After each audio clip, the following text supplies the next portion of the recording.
The following program is a collection of stooges talking about happenings in the sports world. It is meant to be comedic informative.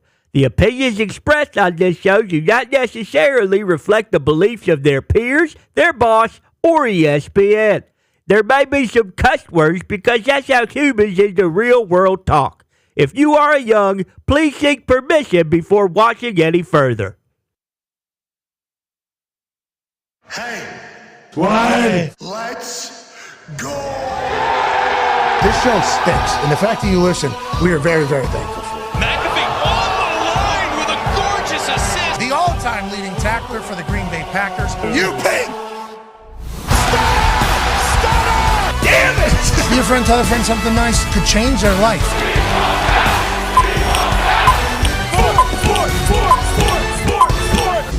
Hello, beautiful people, and welcome to our Holly Jolly Humble Abode, the Thunderdome, on this Feel Good Friday, December 27th, 2024. This program starts now.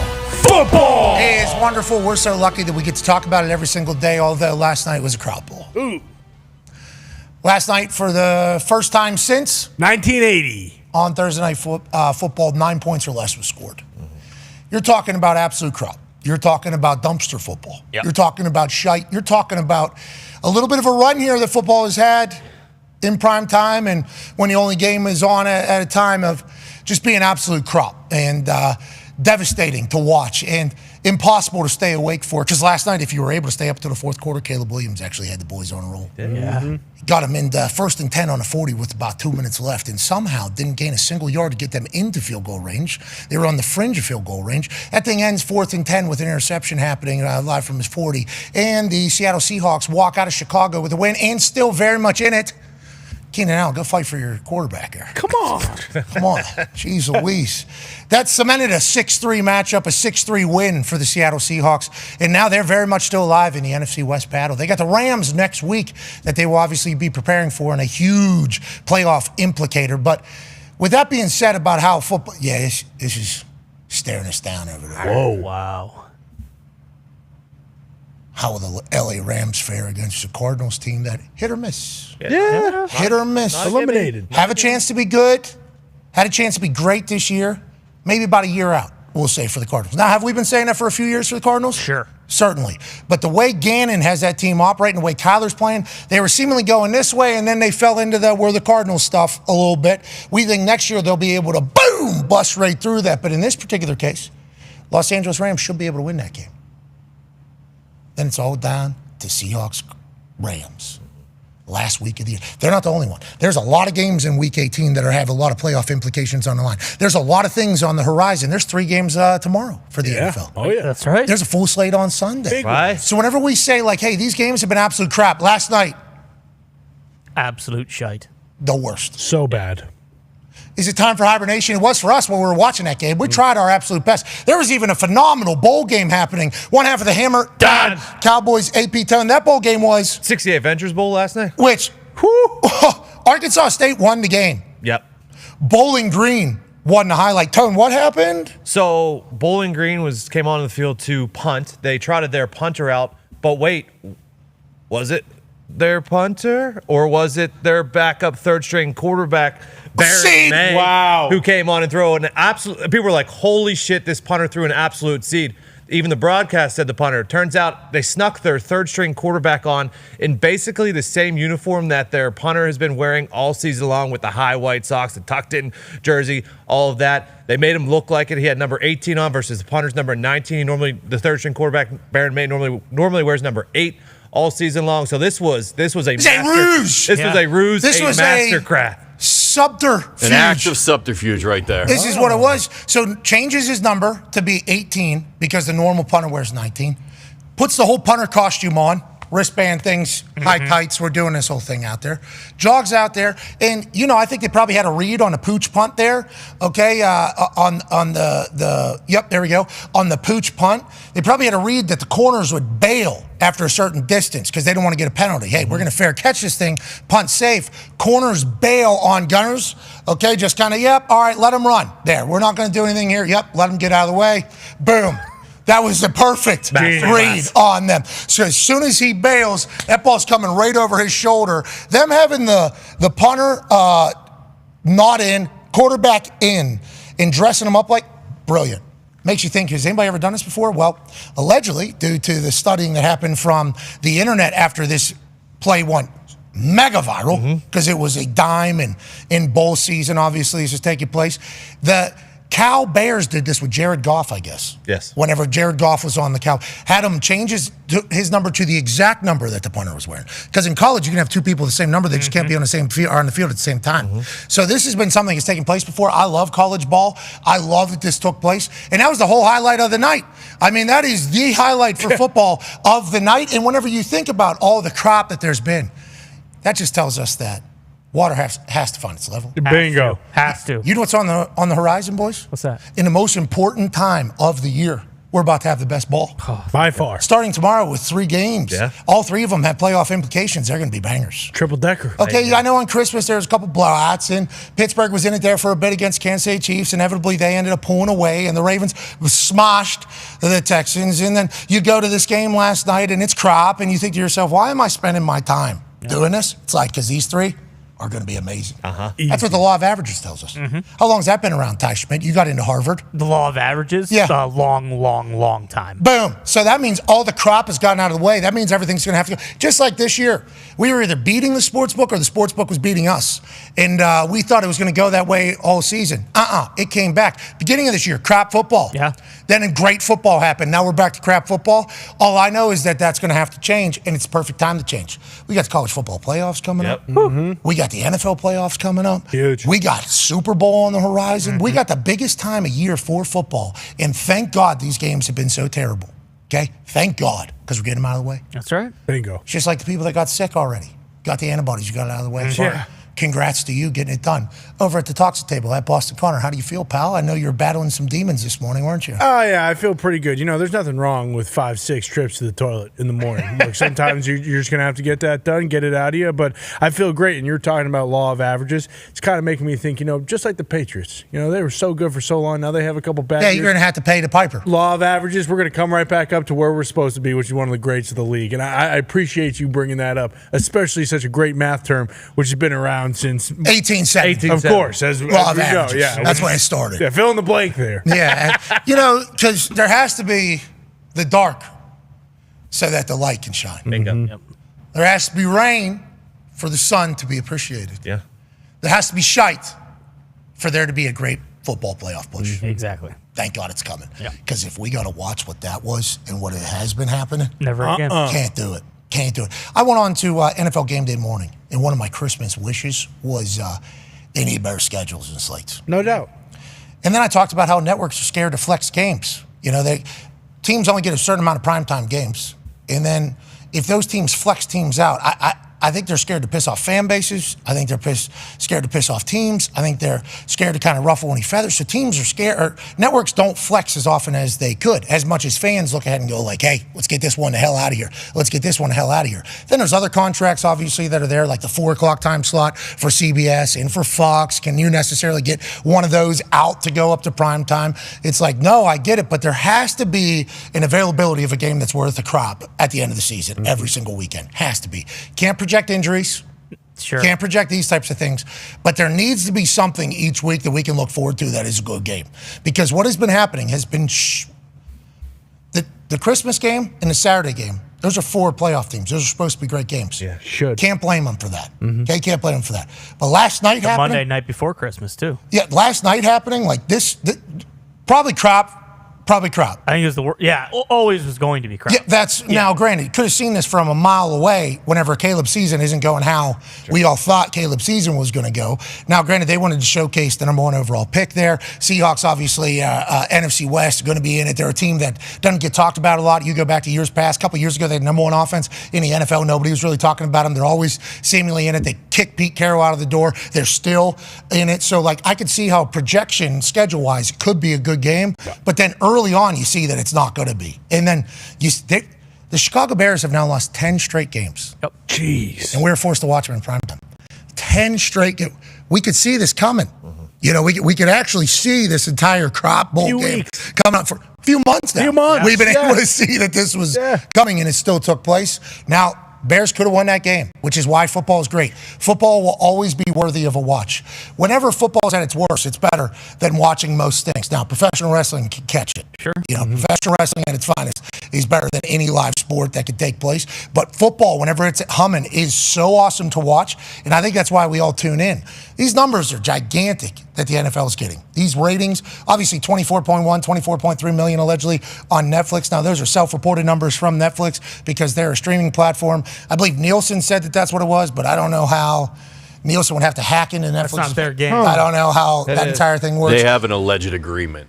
Of course they do, yeah. All the numbers make sense. Nonetheless, 24 million for those two, up to like 60-some, 65 million total viewers. Absolute smashing success is how all parties would view that game. Then I think there was reports coming out that these have been the highest ratings since 2016 for like all these things, and we all remember what happened after 2016. 2016 was the national anthem, and then the kneeling, and then I remember during that time there was a lot of people in big media that were like, "It's not the national anthem that's causing the ratings to drop," and it's like. Out here in middle America there was signs hanging off of people's houses, okay, that were saying, like, don't watch the NFL. Now, granted, I think some good conversations came out of that entire thing. I think there was obviously good that came from that entire situation, but the ratings definitely took a hit for a long time. And then they get all the way back, and then the game is crap. It's like, at some point, you would hope that they'll be able to match up. Like, everybody loves football openly and proudly, and the games kind of get to a point that are must watch. I think that's on the horizon. Oh, yeah. I think that's what we have going forward because we have way too many great players. Way too many great players. I saw the stat this morning from Hembo, okay, about Lamar Jackson.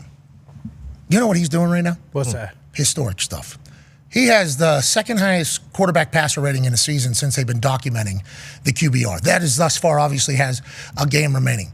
Number 1 and 3 are both Aaron Rodgers, and obviously you see the rush yards underneath. These are from the incomparable Hembo. Lamar's rushed for 852 yards on top of having a 121.6 quarterback rating, okay, passer rating. Aaron Rodgers obviously won for 257. He could move. He could move. Scoot. Aaron goes for 149, and then Peyton goes for 38 yards accidentally. We don't even know how that happened. We don't even know. So whenever you think about what Lamar Jackson is doing right now, just Lamar in Baltimore, and then you think he's not even a favorite to win the MVP, and then you think these two are going to run into each other. Then you got Patrick Mahomes still existing. Once we get a lot of the league out, which is why I think the playoffs are going to. I think the playoffs are going to be great because it's both NFC and AFC seemingly top loaded, and then once we get all of them out, we got battles coming, and I think that's why law of averages since 1870 tells us a lot of the crop we've been watching is about to be a thing of the past, and the NFL is going to ride into the offseason and say, we had a great season because what have you done for me lately? If this season was to end how it's going right now, all offseason people are going to say, is the NFL going to lose its ratings? Is the NFL going to be able to withstand everything that has happened through viewership and everything? I think the NFL is going to end great, but boy, we've had to go through some tough times. Hard times, brother. Shout out to the American dream to get here. Well, and I think, like, in the end, when you look at the playoffs, we're going to get a lot of the matchups that we wanted initially. Like, if you would have been projecting at the start of the season, you know, the potential for, like, Bills, Chiefs, Bills, Ravens, all that kind of stuff. And then on the NFC side, there's a bunch of good stuff. But I think what I've noticed most about this year with all the shite games is it just underscores how important, like, the big market teams have to be good. Because this year, you have Jets, Giants, Cowboys, Bears, they all stink. And they're all Niners. Niners, like, all these big market teams, when they stink, because they should be able to flex games earlier, but where it's at right now, I don't think that's going to change. I don't think they're going to say, hey, you can start flexing games in week 7 or week 6, because like you said, like, for a lot of these games, we've been able to tell for 2 months, like, we've been able to circle them and be like, that game's going to suck, and we're just going to have to eat it because when it comes, you know, hey, watching football is better than not watching football. Hey, Connor, let's remember, though, there's going to come a time where there's a lot of not watching football. Bingo. Yeah, no doubt about that. I was telling myself that last night 30 different times. And you try to, but it doesn't matter. That doesn't help you last night. I'm laying there. Okay, wife passed out. Sam passed out. Just like, I can't do this one with you, she said. Makes sense. Yeah. Smart. Rolled. I can't do this one with you. Rolled over. I get it. She tapped out. TKO. Football game over. Samantha McAfee, completely understand. I'm laying there watching this thing, just like it's a football game. It's an NFL football game. This matters. Commercial break. Ooh, should I venture somewhere else? Look around. I don't like anything else. Yeah. to the NFL game, I guess. Mm-hmm. Got to get better. Gets worse. Oh, yeah. Caleb Williams scored a touchdown last night. Sick. He did. Rolling to his left. Adunze, rookie to rookie. Oh, my. Nobody's talking about Adunze, by the way. Top 10 wide receiver. Nobody's really talking about his year just because everything kind of goes on Caleb, which is good for Adunze, I think. Yeah. I think it's good that Adunze doesn't have to deal with it. But this this is the Caleb shit from college that we've been talking about. Is it going to work in the NFL? Well, when it does work, it doesn't because somebody was holding. Yeah. So We'll take this Eric highlight Gordon. came out of the game. Yeah, also, though, like in the offseason, when we are thinking like football, there will be an asterisk. Like, yeah, I wish there was a football game on except for Seattle, Chicago. Yeah, we need to remember that. Like, that will be one that we remember as one of the shite ones because it was prime time. Like, there's a few games like this at 1 o'clock, or even maybe even one sneaks into 4 o'clock. But when it's prime time, when it's Amazon Prime, when it's on Bezos' network, that Only we game all in know. town. And Yeah. we're in playoff time. Like The biggest game time. Yeah, exactly. And it's coming off of Christmas where we all were kind of like, why isn't there a night game? Okay, fine. We get one the next night. Maybe this will deliver. I think the over-under was like damn near 50. It's like 6-3 in the rain, I guess. is this soccer? What are we doing? Gumpy, here? you love that game last night? I assume that was good for the world audience last night. No, 'cause that that's- game was absolute shite. I was mad at myself for staying up and watching that all night. I didn't to be make it. honest. I believe the Mariners beat the White Sox or the Cubs 6-3 twice this year. So that's Yeah. the third time that Seattle's beat the Chicago 6-3 this year. Oh, so it was already written. It's a baseball game. We watch a baseball game, is what Diggs is trying to tell you. And a soccer game. Yeah. I mean, a 6-3 soccer But game. like Hold the you phone. said, That'd be awesome. I'm watching that. Yeah. 6 shots versus 3 shots, actually. Now, granted, there's Jason Myers knocking one through. Cairo Santos, can he answer? Yes, almost hits the bullseye. Let's go through the net. It is 3-3. Jason Myers! Ball game. Boom. How much time's left? Second quarter. Okay.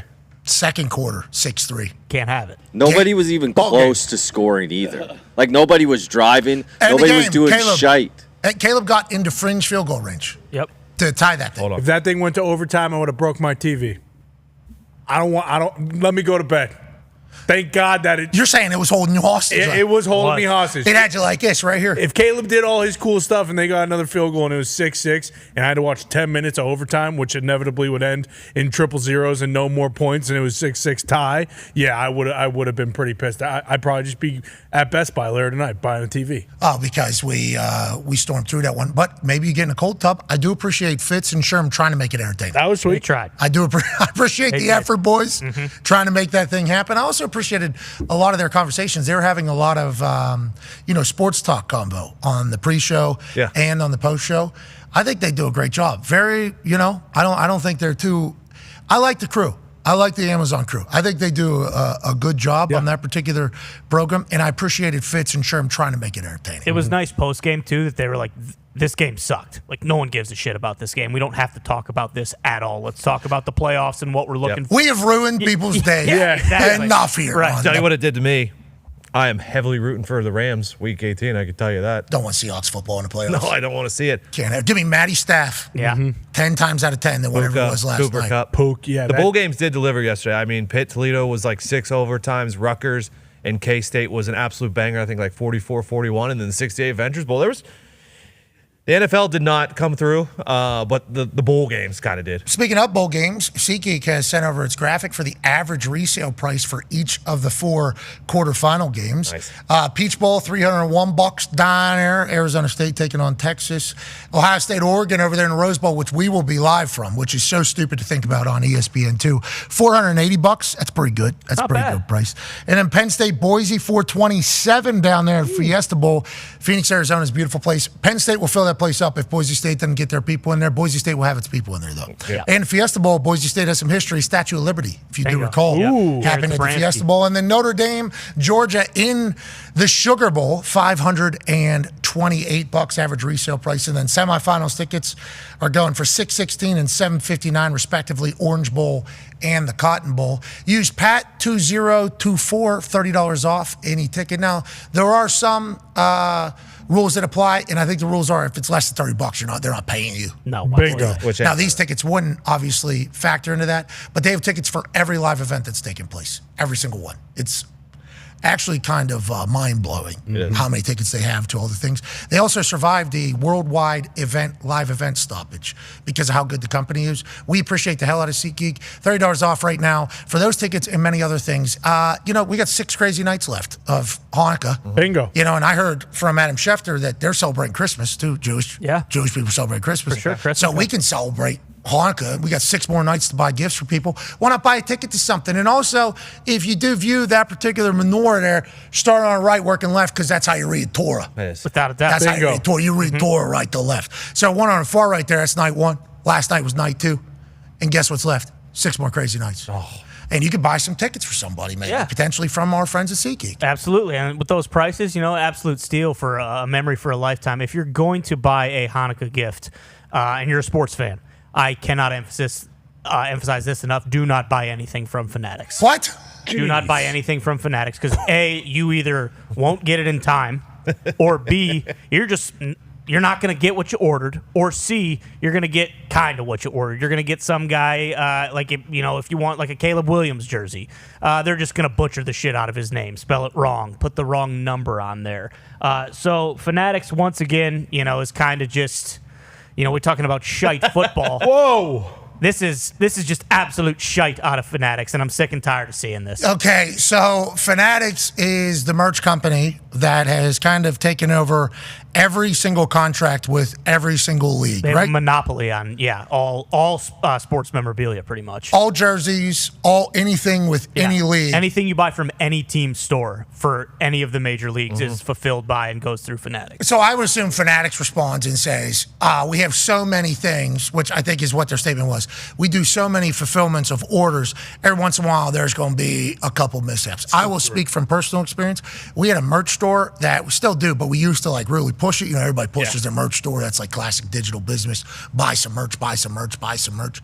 And then every time we did that, there was always some sort of fulfillment nightmare. Yeah. And the only thing we heard back on the other side was the people that were pissed off that they paid for 2 days shipping. Right. And that thing got there in a week and a half. And then when it got there, it wasn't the right shirt, wasn't the right size. The merch business is kind of a nightmare. But with all that being said, Fanatics is kind of pitched to be the experts on it, which is why they've gotten every single deal. Without a doubt. And also, this isn't just like you can use hey, it's Christmas. Obviously, they're getting slammed with orders. They're going to fulfill tens of millions of orders for this stuff. But this isn't it's a Christmas issue. Like anytime you look at Fanatics and people are buying stuff from them, it's, that Lions jersey that says Eagles on it, or it's like ironed numbers that rip off after one wash, or it's just stuff that you didn't order, or stuff that you order that says it's going to be there in 2 days comes 4 weeks later, or they just cancel it. And then a lot of the stuff I was reading saying on top of it, obviously the quality assurance is terrible because all the shit's wrong all the time,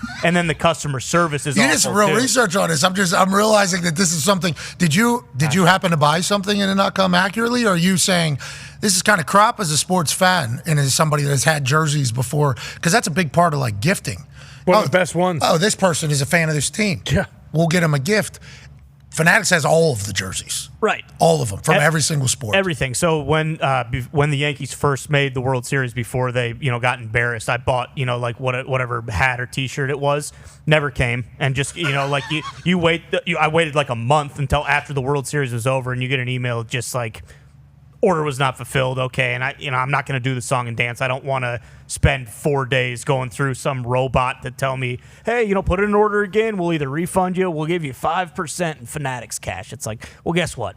I don't want 5% Fanatics cash, okay? I want the goddamn thing I ordered to show up when I thought it was going to show up. I don't like that this is the case because it's not getting any smaller. You know what I mean? It's just going to, if you want to get anything associated with one of the teams that you root for or you enjoy, you have to go through them, and it feels like more often than not, or at least way more for a massive company like this, there are massive issues with the order. Yeah, and it's not Christmas has kind of put a magnifying glass on it. I ordered the Tyrese 317 shirt. I don't know when. That never came either. And to be completely clear, I forgot I ordered it until right now. And that's what they're hoping. And I never got that shirt. Dead serious. Well, Tyrese 317 says Pacers are going to have a bad night every once in a while. Of course. And then they're going to bounce back. And in the end, they're going to be there dancing in the Eastern Conference Finals because they're going to knock out the Knicks Okay? Great podcast, roommates. Are they giving away secrets on that podcast? Pacers listening to it maybe. And then they're going to stare down the big bad Celtics and they're going to say, this is our conference now. Okay? Didn't look like it last night. Yeah, it hasn't really looked like it all year. Yeah, there's been a couple games you see the flashes of greatness out there, and that's what Tyrese 317 says. What? The flashes are going to become a full-time thing whenever basketball starts to matter. We're in the middle of football. Hey, I appreciate that PSA right there. I just don't like it. I don't, because like you said, we're in a good spot where like if I order a T-shirt or something like that, like I don't have to go crazy. It's like whatever, okay? You just eat the $40-$50 that you lose. Like you look at a lot of these people who are like spending, you know, like not everyone is as fortunate around Christmas, and you're spending like you work your ass off. Spend basically everything you earn for that paycheck, so your kid or your nieces or nephews or whatever can get something cool on Christmas morning, and then boom, you're a Flyers fan and you get a Minnesota Wild jersey. It's like, okay, well that ain't cool. It's not. And then if it never gets solved, it's even less cool. Yeah, I concur completely. And hey, you guys will get it figured out. Yeah, you guys will get it figured out. Or for the kids, or you won't, because I've seen how Michael Rubin throws a fastball. What? I'm just saying they're running the whole sports thing, and this guy looks like he's never thrown a baseball before. That kind of set off a couple triggers in my head. Okay, I don't know. The guy works hard. He might be doing too much. Maybe. Might be spread a little too thin. Maybe, yeah. And hopefully they'll figure that out for next Christmas. There you go. Next Black Friday sales, next Digital Monday, next hey, our team's got a new jersey, got to buy it situation that happens with every team from every league all the time. Right. All right. Well, anyways, they'll sort it. I hope. If you want something by next Christmas, just order it today, this week, and hopefully you'll get it. Joining us now is a man who is synonymous with important football because his teams are always playing in the big games. Ladies and gentlemen, the greatest college football coach of all time, friend of the program, Alabama Jones, Nick Saban. Yay, Coach! Coach, how you doing? I can tell you guys one thing. First of all, Merry Christmas, Happy holiday. Yep. But I am so glad that I'm not the coach of Fanatics because they just got an ass kicking like you can't believe. Yeah, that was Ty. I didn't know that was happening. To be clear, we were talking about tickets, and then it feels like Ty did a little research this morning and said, enough of it. I can't do it. It's not right. Yeah, I appreciate that. And hey, Coach, they'll get better. That's what coaching does, right? Hopefully. It does, right. Not all the time, though. More stuff. Okay, can we clear some air, Coach? There was an ad run on Netflix for Tires Season 2. And the star of said video is J.J. Watt, and then a man, I think, that you just learned of, Shane Gillis. Let's run there right now. This is J.J. Watt, greatest defensive lineman of all time, very famous. Well, he's here to do a commercial for us, and it costs a lot, so smile, Kyla. Shane. Hey, JJ. Wait, do you guys know each other? Yeah, we know each other. We played football together at Bishop O'Hara Middle School. He used to bully me all the time. I didn't bully you all the time. He wrote a love letter from me to our second grade teacher. That's just good, clean fun. She got investigated. Shouldn't have been writing those letters. He tells customers I love them all the time. Shut up, dork. Ah, I see. You're still doing it, huh, big guy? I see you're still doing it. Doing what? Being a crybaby. JJ Wow. Little JJ Wow. That's what we used to call him. Should meet his brother TJ. He's the man. But JJ was the crybaby. What are you doing here, crybaby? We don't sell tissues. I don't need this. I'm out. No, wait.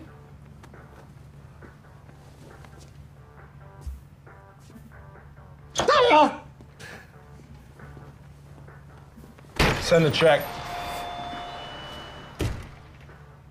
Where were you on that one? Me? You gotta have my back. I'm not gonna defend you. We both would have gotten beaten up. I would have had him. Oh, okay. And thanks for ruining the commercial.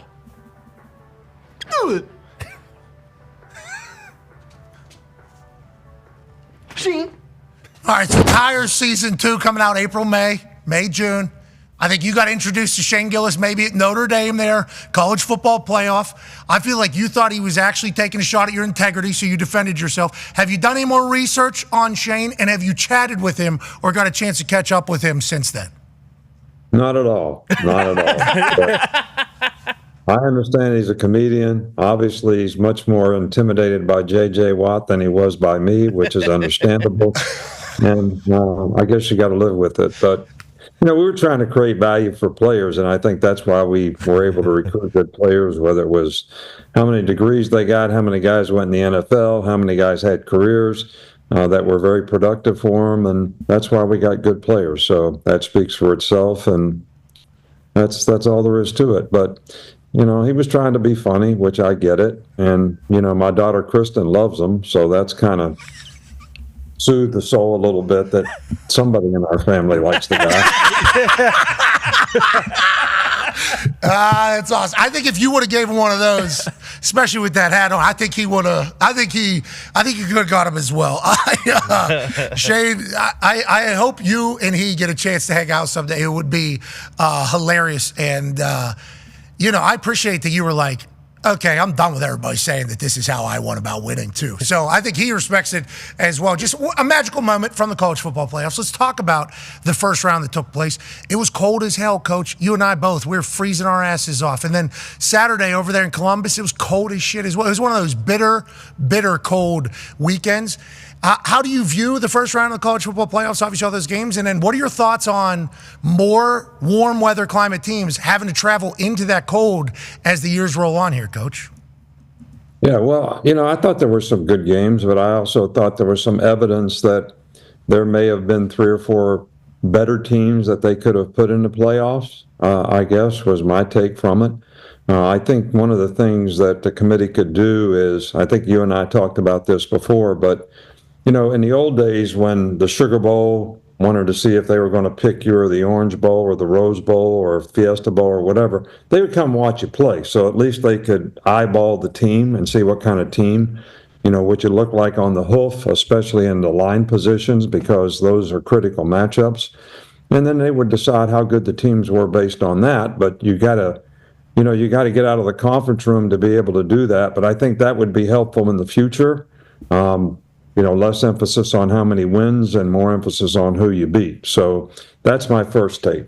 Second take is if you look ahead to what's happening now, which is the next round of the playoffs, I think we have less of a chance based on the way they seeded the teams of getting the best 4 teams in the Final Four than we did when we just picked 4 teams. Because Oregon and Ohio State are probably one of the best 4 teams in the country, and they're going to play each other in a round of 8 rather than in the semifinals. And that was all because we awarded conference champs buys. And they should reward them by putting them in the tournament, but they should get ranked relative to the quality of team they have relative to everybody else. Then you would have more good games, I think, and a fair tournament when you get down the road to the semifinals and the finals. Oregon, Ohio State, both Big Ten teams that Coach Saban was talking about there, just as everybody would probably start to pile that on. I mean, we had this discussion about the 12-team playoff. Are they going to get the 12 top teams right? Probably not. But they're going to get the top 6 right, is what everybody was thinking. Top 6 is going to get in there. Now you start thinking about it, it's like, well, are the top 4 going to make it to the semifinals? I never heard you kind of phrase it that way. Like Oregon, Ohio State, everybody's considering that like this is a national championship type game that's taking place in a rematch in the Rose Bowl. I think it's good for the hype of this particular round. But whenever we go into the next week, I think everybody's going to be bummed out that one of these teams is not going to be in it. With that being said, if you're these coaches, which coach are you most excited to be? Are you most excited to be an 11-point dog out there as Boise State? Are you pumped to be Oregon, who already beat Ohio State, and you're getting 2.5 points? Do you feel like you'd rather be the team that's like favored by 13, knowing that you have a better squad? What is kind of the mindset of a coach for all these teams? Which one would you most like to be?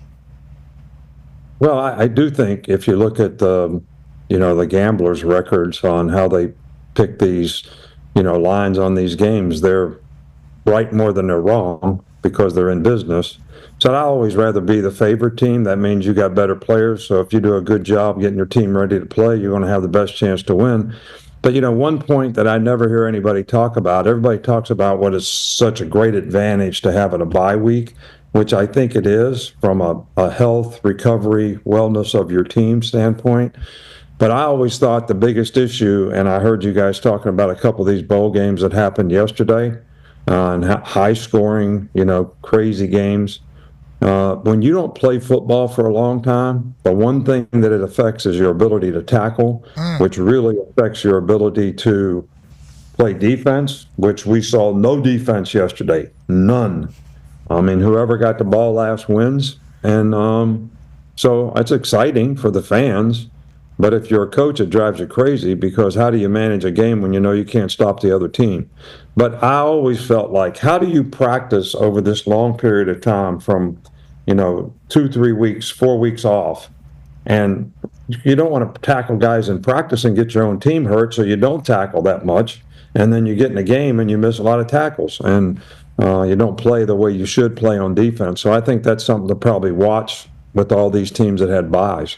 That's like rest or rust is always the conversation. And then you talk about being able to tackle and everything in live speed. It's almost like the preseason conversation that happens in the NFL. The teams that play in the preseason are normally better tacklers at the beginning of the season than those who don't. Normally take 3-4 weeks to kind of catch up to the speed. In these bowl games, obviously, you only got 4 quarters to figure out if you still got it. Are any of these teams, and it's been so long since I've been at a college football practice, so I apologize for even asking you, and I assume this is a stupid question. Are you tackling to ground in practices? Because the NFL has rules. Certain amount of padded practices. I don't think you're allowed to do one past week 14. I think you have to do that in college ball. How does that, has Oregon been tackling over the last 2 weeks, you think? And are they still doing that? Well, I would think not. What we tried to do is try to thud in practice, which means you put yourself in position to tackle. You tackle or attempt to start to tackle the guy high, near leg, near shoulder. Thud them, wrap them, don't take them to the ground. Because if you do a study on how many people get hurt in practice, most of the time it's because somebody's on the ground. So whether you're blocking, you try not to cut. Whether you're playing defense, you try to stay on your feet. But when you tackle people and throw them on the ground, you throw them into one of your players, so you get hurt. So the NFL's got it right. We practiced exactly like we did when I was at the Miami Dolphins or Cleveland Browns in college. And our players learned how to tackle high. I see all these guys trying to cut. People are stepping over them. They miss tackles. The guy, makes a lateral cut and they miss. I'm not a big fan of cut tackling, especially in the open field. So our guys were pretty good tacklers, and we practiced near leg, near shoulder, nobody on the ground. I love to hear the fundamentals being preached every single day. Stay up, stay up, stay off the ground is literally screamed at an NFL practice 1,000 times. You can get cut. You don't know how to practice. You end up on the ground too much. Your ass is going to be out of here. Be who you can afford to be, obviously. Thud up and then let finish. This guy finish. You thud him up and then put it back on. Finish, so you get pursuit. The other guy's pursuing. Because if you're going against a scout team in practice, the front seven should stop them. So you don't get the proper rotation and leverage in the secondary unless you let the guy continue to run and everybody keeps leverage on the ball, so you don't have to make one-on-one tackles as much, and you can, sort of, mirror guys and keep leverage on two sides of the ball. That's smart. And also the runner finish. You know what I mean? Keep going, keep going, keep going. Score. It's good. I feel like you're figuring out practice as football continues to evolve here. Like, hey, this is the best practices, this is the best preaching. You say you never taught anybody to cut tackle. I appreciate the cut tackles because we got those big tight ends now. Jumping because everybody's trying to saw their knees and shins. We're getting 260-pounders, 250-pounders leaping over people. And then we even got running backs jumping over people backwards these days. Yeah, so it's pretty cool highlights, So if people could keep, teaching poor fundamentals, that'd be great. We'd appreciate that, But, we had one exception. We played against a big, 260-pound back. And if you were a DB, then you try to cut the guy. But those kind of guys usually don't have a lot of lateral quickness. They can't jump cut. They're pretty straight line, so you usually don't miss them. But if you try to cut tackle like Boise State's runner, Gente, I mean, you're going to miss that guy all the time. He's awesome. I can't wait to watch him in a big spotlight. Yeah. Hopefully these teams, Arizona State, Boise State, these teams that are from the group of five have a chance to really showcase what they've been all year. Scattaboo go bananas, Gente go crazy. But obviously they're going to be, this is focal point number one, and then we'll deal with everything else. They're going to be facing their toughest opponents as well. Ty has a question for you, Coach. Coach, you kind of mentioned the absurdity of, Oregon being the best team, for a large portion of the year, and they get rewarded by having to play Ohio State. I think a lot of people, after Ohio State got beat by Michigan, were kind of thinking sideways about them because when you look at their roster, they're obviously unbelievable. And then Pat mentioned it, we were there in the Horseshoe, and that was about as dominating and convincing of a performance as we saw in the first round. When you look at the teams remaining, and obviously they're a favorite against Oregon, do you think Ohio State, albeit being the 8th seed, is the most talented team left in the field when they play their A game? Yeah, I think they're the most talented team, but you mentioned A game. How consistently do they play to their capabilities? I think that's the consistency and performance that you're looking for to be successful. I think if they play like they played against Tennessee, they're going to have a really good chance to win a championship. And we've kind of gotten on their sort of fans a little bit, but these Ohio State fans, they got a psychotic obsession with Michigan, and they need to go get therapy or something to try to get it fixed because they have a chance to win the national championship, and here you are, nobody's excited about their opportunity to play because they lost to Michigan, which was a tough game, and they lost the game probably by some of the mistakes that they made. So those are correctable things, but I think this is probably the most talented team if they play to the standard and level. Offense, defense, they pretty much got it all. I think a lot of Ohio State fans all the way back after that Tennessee win, and I think a lot of Big Ten people very pumped behind the Ohio State team for what they did to their SEC team that came on in. And then Will Howard, I don't know if you saw, obviously you didn't. Will Howard put an Instagram post up, and his caption was awesome. It was like, when people ask you what happened here, tell them the North remembers. Tell them winter came for the Volunteers. See y'all in Pasadena. It's like that type of confidence with how they played it. It's like, here we go for the Ohio State Buckeyes A game. This is what we're expecting.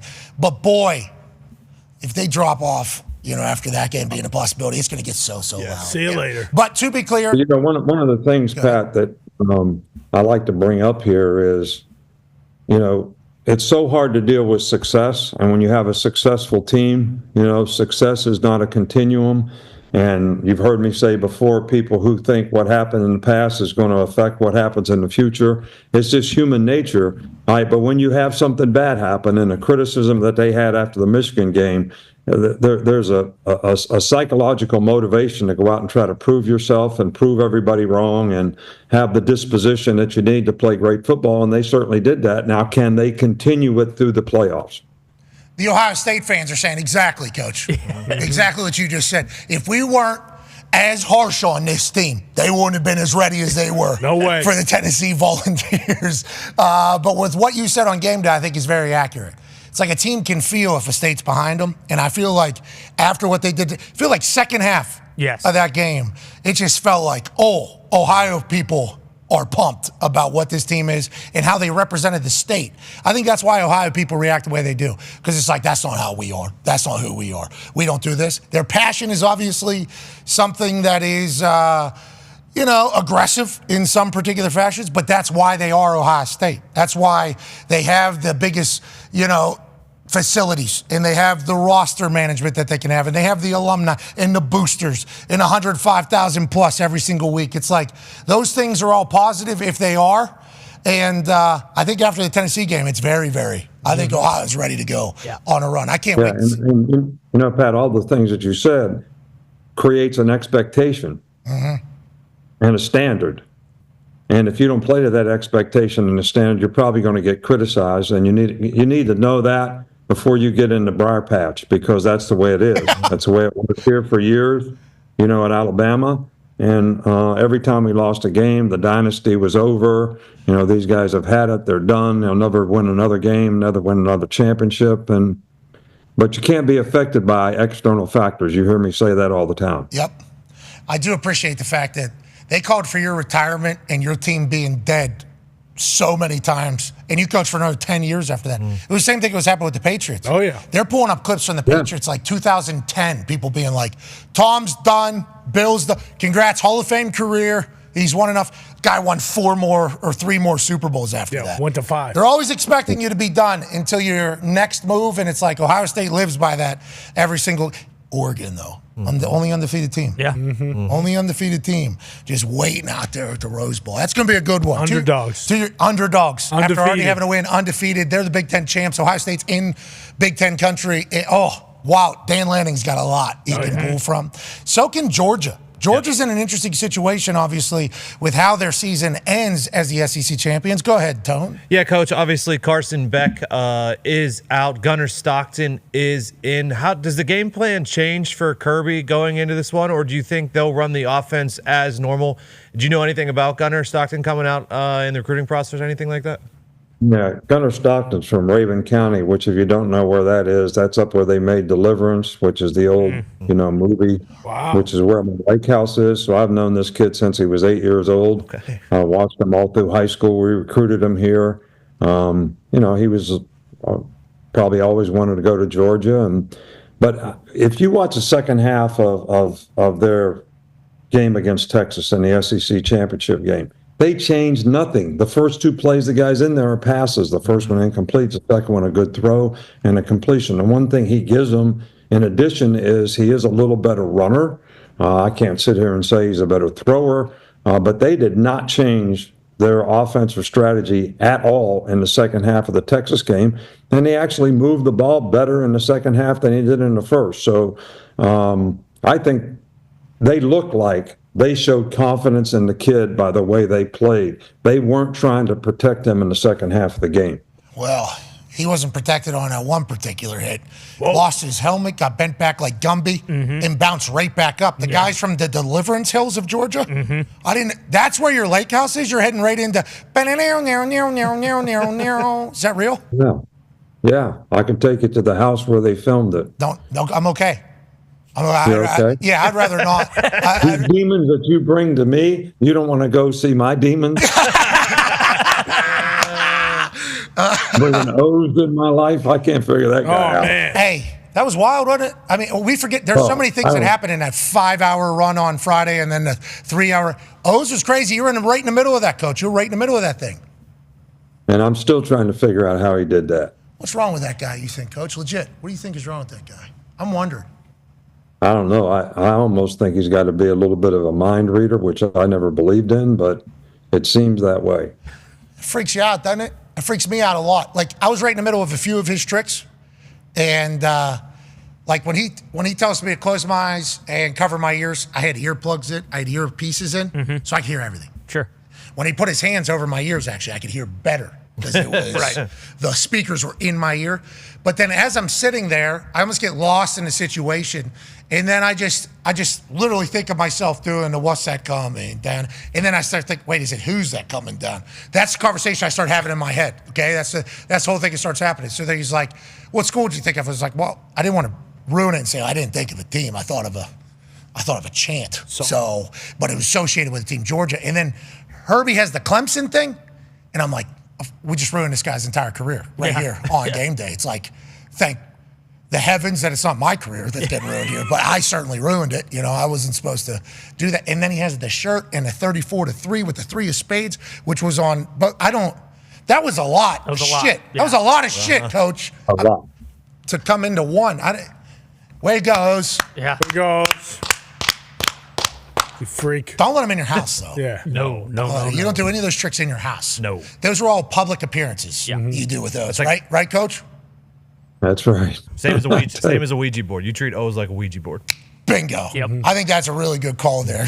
Connor has a question for you, Coach. Yeah, Coach, how we feel about Texas? Obviously, they kind of took care of business with Clemson, but Clemson kind of made it a game there in the second half. Do you feel like they're also poised for a pretty good run? And do you feel like kind of the SEC, similar to the Big Ten, kind of pulling for Ohio State now? Do you feel like Texas and Georgia are kind of the two teams the SEC is going to get behind, or is it just Texas since Georgia's won so much as of late?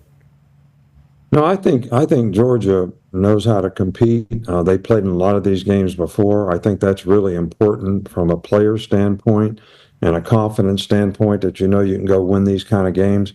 But the thing that impressed me most about Texas in the Clemson game is the way they ran the ball. I mean, they ran the ball I mean, up and down the field on these guys. And I think that I've always said this, if you don't run the ball well, you have trouble in the red area. They didn't have the same issues in the red area, I think, because of their ability to run the ball. Now, I don't know probably enough about Clemson's defense, but I think they're pretty decent. But they did a good job. They made some explosive plays. They've got explosive players. So I think Texas is one of the best 4 teams out there that has a chance to, get in the championship game. I love that Sark has had to get his boys to rally a couple of different times now, right? Mm-hmm. Lose early at home in front of the whole world. Have to rally now. Is this team for real or not? Had an injury, obviously. Had to rally. Then they lose SEC championship. Had to rally. It's like, I feel like they're callous too. I feel like they've been through some shit this year mentally and physically, and that could be a great motivator for a team. But, Texas and Georgia, both in the quarterfinals. Mm-hmm. Ohio State, Oregon, taking each other on in the same game. I'll be excited to see what the final score is for who moves. Oh, yeah. That is going to be the conversation of this particular 12-team playoff. How was Christmas? Did you pay any? Did you get any good gifts? Did anybody gift you anything awesome out there?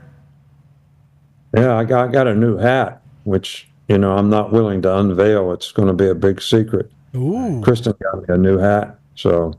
Really? Who's it made out to? Yeah. I'm competing with you now with the boots and, all that stuff. I'm hanging in there. Hey, the boots were awesome. His boots were fantastic. I'm talking about your boots. Well, the brown ones he was wearing? Yeah. Yeah, those were very nice. Very nice. Very nice. Those boots that he was at. Now, granted, on Friday, I saw that it was low teens. I did not go with cowboy boots. Sure. I went with, we're going into the big boots. We're going into snow boots. And then on Saturday, I put the cowboy boots on. I thought you battled the cold well. I personally thought you battled the cold well, if it means anything. Yeah, well, you noticed I ordered a freaking space heater at Notre Dame about 2 segments in. Yeah, how do I keep this with me for tomorrow too? Is what he said. As soon as that thing started blowing, you're like, oh yeah, this is what has been. How do I make sure I get this tomorrow? How about Mike Ruhlman, also known as Matt Ruhlman, stage? Mm-hmm. Yep. I don't know. Stage director. Yeah. How about him mopping that fucking stage? Do you remember how many times he did that during the show? And I actually asked somebody, why do you do that? Why are you doing that? What is the purpose of this? He wanted it to look good because they would show the CFP logo and then they would come up to the game day set. And I'm telling you, he mopped that thing 3-4 times. There was so much mud. So much mud tracked all over it. Filthy. Then he's the one that's in charge of moving the heaters in places. Put the space heater at coach's feet. Or, hey, let me bring this in here. Let me turn this one on. I run really hot, so normally has to keep heaters on other people other than me and Kirk. Instead, I was like, let that thing rain on me. He was the man. Sweating. He was sweating. Yeah, he was. But, what I was looking for was if Petey did his business there, how he was going to handle that. You're talking about Petey Herbstreit? Yeah, and Pete Thamel. If Thamel dumps on stage, I'm talking about the dog. Yeah, okay, yeah. We didn't know. Both Pete's, obviously.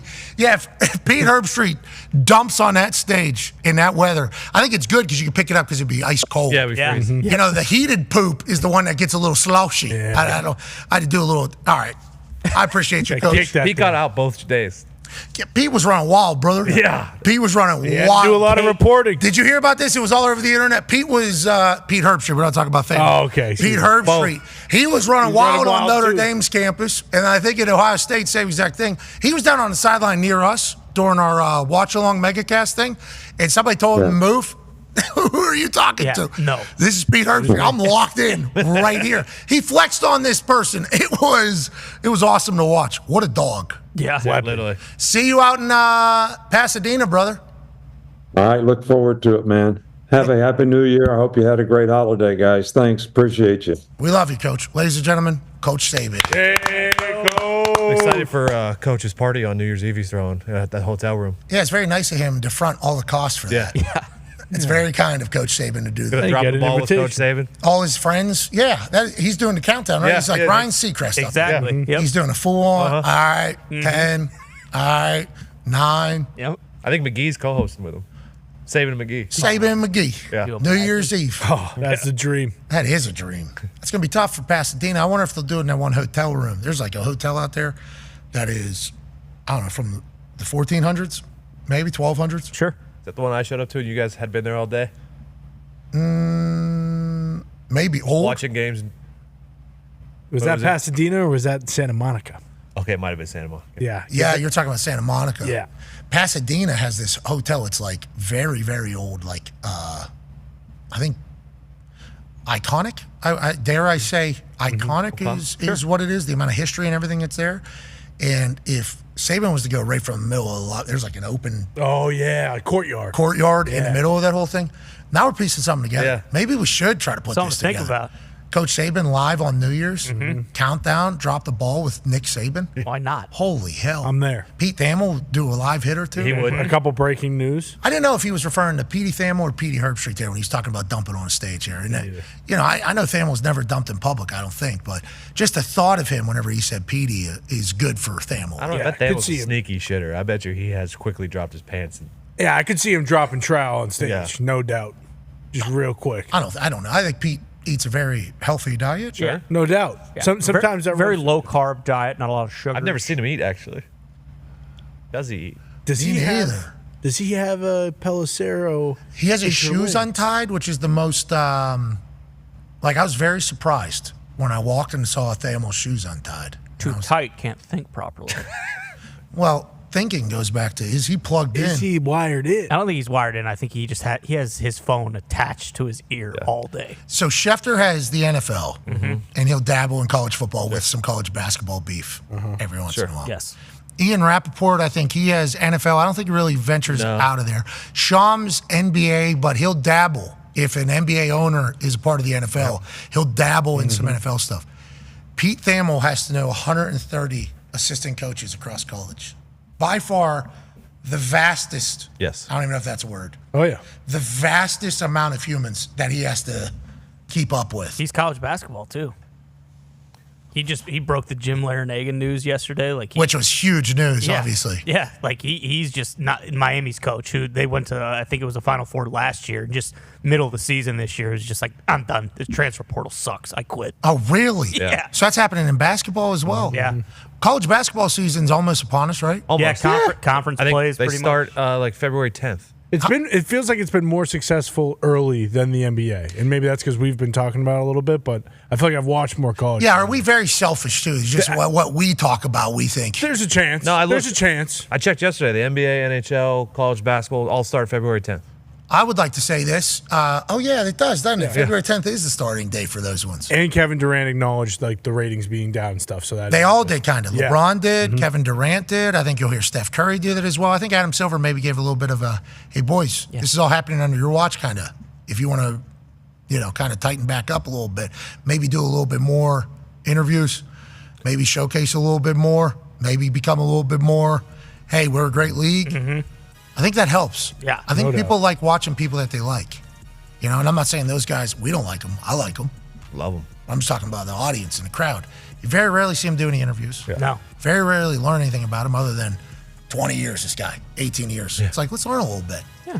Then they'll speak at a convention and everybody says, oh, okay. And then that's all you hear. Hour 2 on the other side. Be a friend, tell a friend something nice.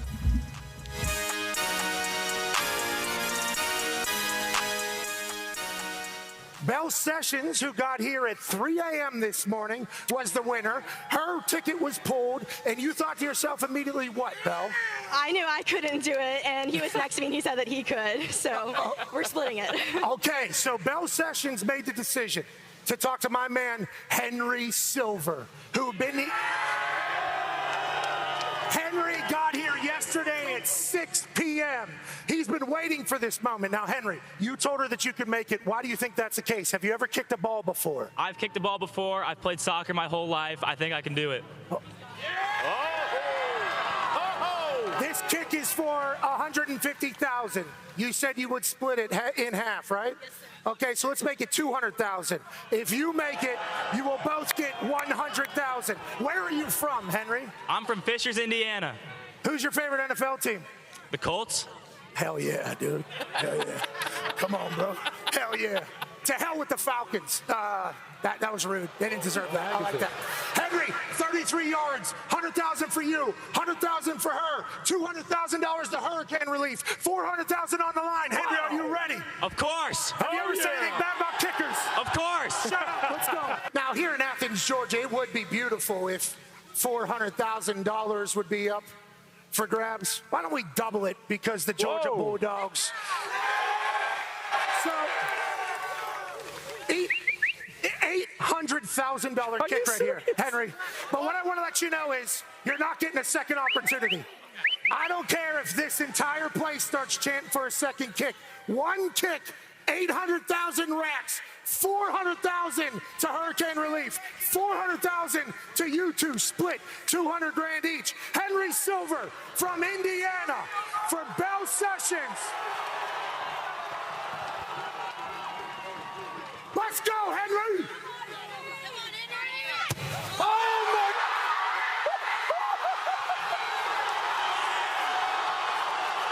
Henry! Henry!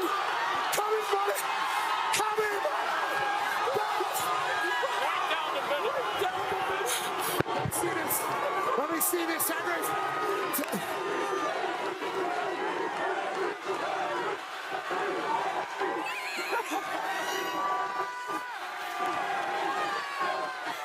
That was amazing. I mean, he walked in like, Henry! Congratulations, Henry! Congratulations, Bill! Dude! Congratulations, Georgia! What a morning! College game day's the greatest. College football's amazing. Bill, you just won $200,000. You're The following program is a collection of stooges talking about happenings in the sports world. It is meant to be comedic informative. The opinions expressed on this show do not necessarily reflect the beliefs of their peers, their boss, or ESPN. There may be some cuss words because that's how humans in the real world talk. If you are young, please seek permission before watching any further. Hey. What? Let's go.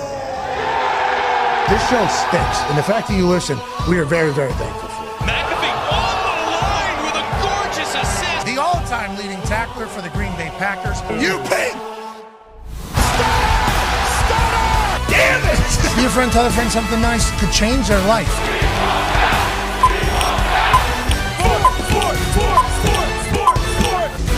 Hello, beautiful people, and welcome back to our Humble Abode, the Thunderdome. On this holly jolly feel-good Friday, December 27, 2024, hour 2 of the program starts now.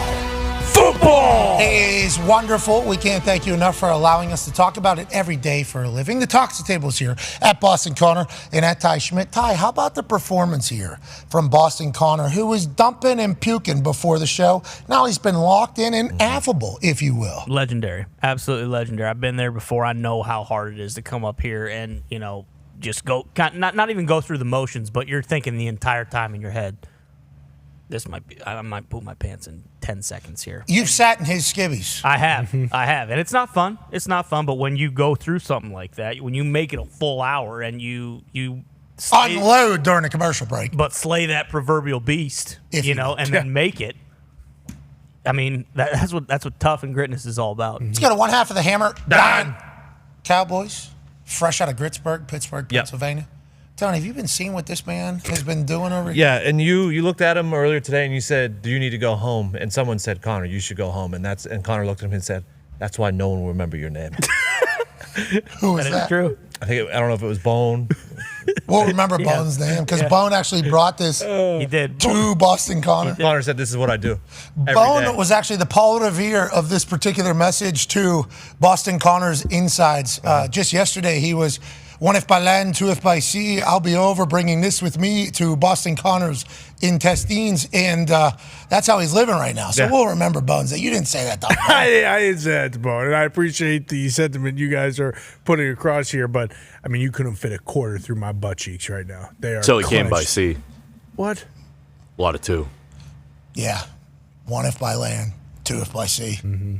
You've been dropping twos all over that toilet in there. My God. Fresh paint job. Who needs one? Joining us now, ladies and gentlemen, live From an attic in Ohio, he's a college football national champion for the Ohio State University. He's a Super Bowl champion for the Green Bay Packers. And he's former president of the state of the Ohio. Ladies and gentlemen, an absolute menace, AJ Hawk. Yeah, Hawker. Are you okay? Lighting looks a little different. Doesn't the face look a little different today? The color. What's different? What happened? Well, you look like you might be going through it a little bit as well, pal. I don't know if we're overreacting to the filter that's currently on your handsome face. You look like you're maybe battling what Bone was carrying around town yesterday. No, I feel great. I feel really good physically, mentally. Everything feels good. I don't know. My camera setup changes day by day with what they have given me here. But, yeah, we're figuring it out. Obviously, day one of ESPN, you had your worst appearing face that you've ever had in the history of our show. But they have done great things for that backdrop. Those books look just as good today as they have for the last 4 years. And that's truly a magical thing. And we think you look good as well. Just a different shade of Caucasian today, we will have you know. Not that it's a bad thing. We're just telling you how you look. Go to the doctor. D-Bone might actually. Yeah, hold on. He's loving it. Age, let's talk about the game last night, please. Seahawks, Bears. Yeah. Amazing. Shootout. Great game. 6-3. Jason Myers, Cairo Santos scored 9 points in the first half, and no points would be scored again. It's on primetime. Week 17. Week 17. Yep. But week 18 of the Thursday night football season. It's the last Thursday. Yeah, it is legitimately a time where, and this was big for the Seahawks to get this 3-point win out. It was. Okay? Especially in the NFC West conversation, playoff implications. But that was a crap game, a shite game. And kind of the way we talked about it in the first hour, I did at least, was, law of averages was founded by a mathematician in 1870. Law of averages says that, everyone, things are going to have to bounce back out. So if it's really crop, that means it's going to be really good sometime, because that is kind of how it has to work out. Football has been crop. Now, college bowl games yesterday electrifying. Yeah, crushing. NFL football has been crop for a lot of the time here as of late. But guess what's coming, AJ? What's that? Playoff football. All the good teams are going to be playing against each other. All the bad teams that are causing these crop games, slowing teams down, being able to play okay enough defense that they kind of hurt the other team's performance, or they just roll over and stink completely and get absolutely dominated. Those teams are going to be gone. The top end of the NFL is going to be around. We got great football around the corner. Do you agree with that, or do you think that's a little bit blindly optimistic, Age? No, I think first off, when you're talking about the NFL and you're talking about sports in general, you should be optimistic. Like, why are you a sports fan if you're not blindly optimistic and irrational for the team or teams like D-Button? Some people have multiple teams. Like, you should be an irrational fan to where at times you might lose it and say some stupid things, but it's all in support of your squad. Yeah, and I think for the sport as a whole, as a fan, knowing it's going to get better is a beautiful thing, especially as we're in the most important time. One of the teams has looked better than basically every other team. And on Christmas Day, they showcased that to the world. Yeah. 200 countries, 24.3 million person average, or 24.1 million person average, 65 million total viewers. One half of those games was dominated by one particular team. And on the defensive side of that team, there's an old-ass man. Mm-hmm. Old man. Very. Been around a long time. Mm-hmm. He was actually co-hosting our show live from the Thunderdome not too long ago. I missed that. He was taking one-on-one pass sets against Boston Connor in the front yard here of the Thunderdome not too long ago. Going hard. Was on the couch. Everybody said, this guy's done. I believe some people were even calling him Keith. Mm-hmm. Yeah. People are calling him Keith Van Noy. Unbelievable. Didn't even know his fucking name, these people. Got a good ring to it, though. Not bad. It's almost become my go-to whenever talking about this particular man. But now he's in the middle of a 2-year deal he signs in April with the Baltimore Ravens. Has 11.5 sacks. What? One of the key contributors to a dominating win on Christmas Day.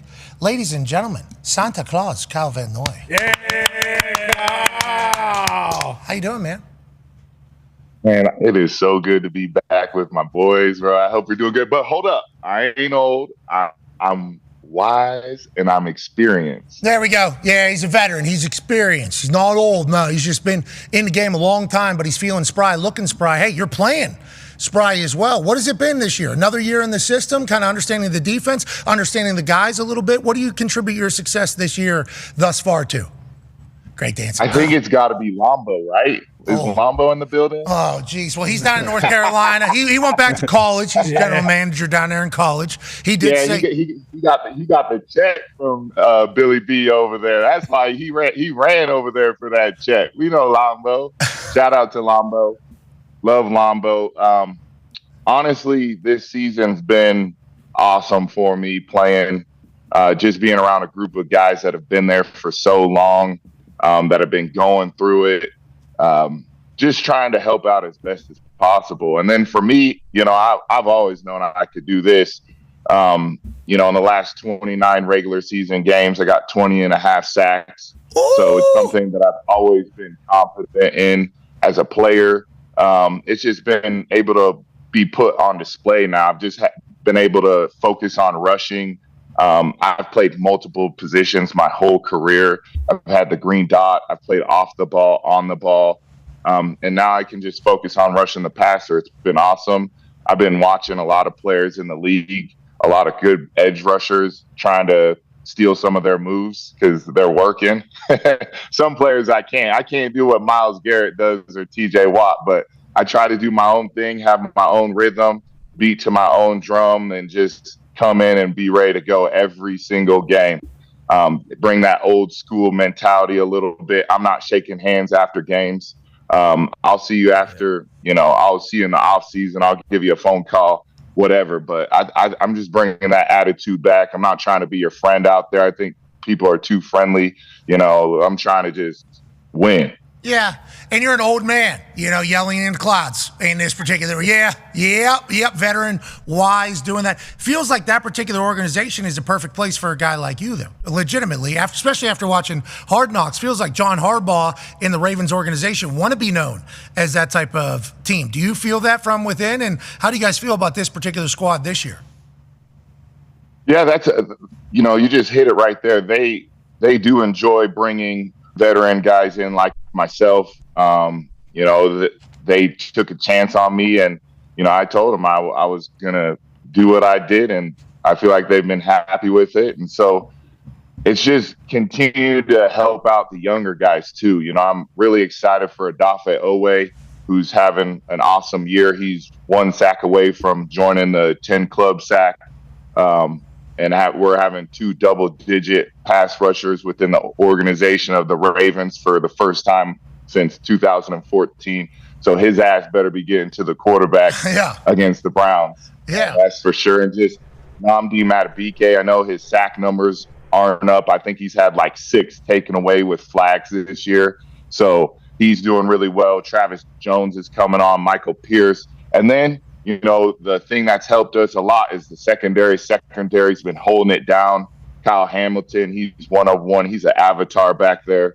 I always got to give him love. I think Marlon Humphrey should be in consideration of Player of the Year on defense. He's having a hell of a career and year. I think he has 6 picks, and one being a pick 6. So he's been locked down for most of the season. And then got to show love for Zio. Zio was getting rocked by the media and going through it for a little bit, and just bouncing back, and us bouncing and staying with it and turning the page, and then just clicking offensively, defensively, and special teams over these last 3 weeks, 3 games in 11 days.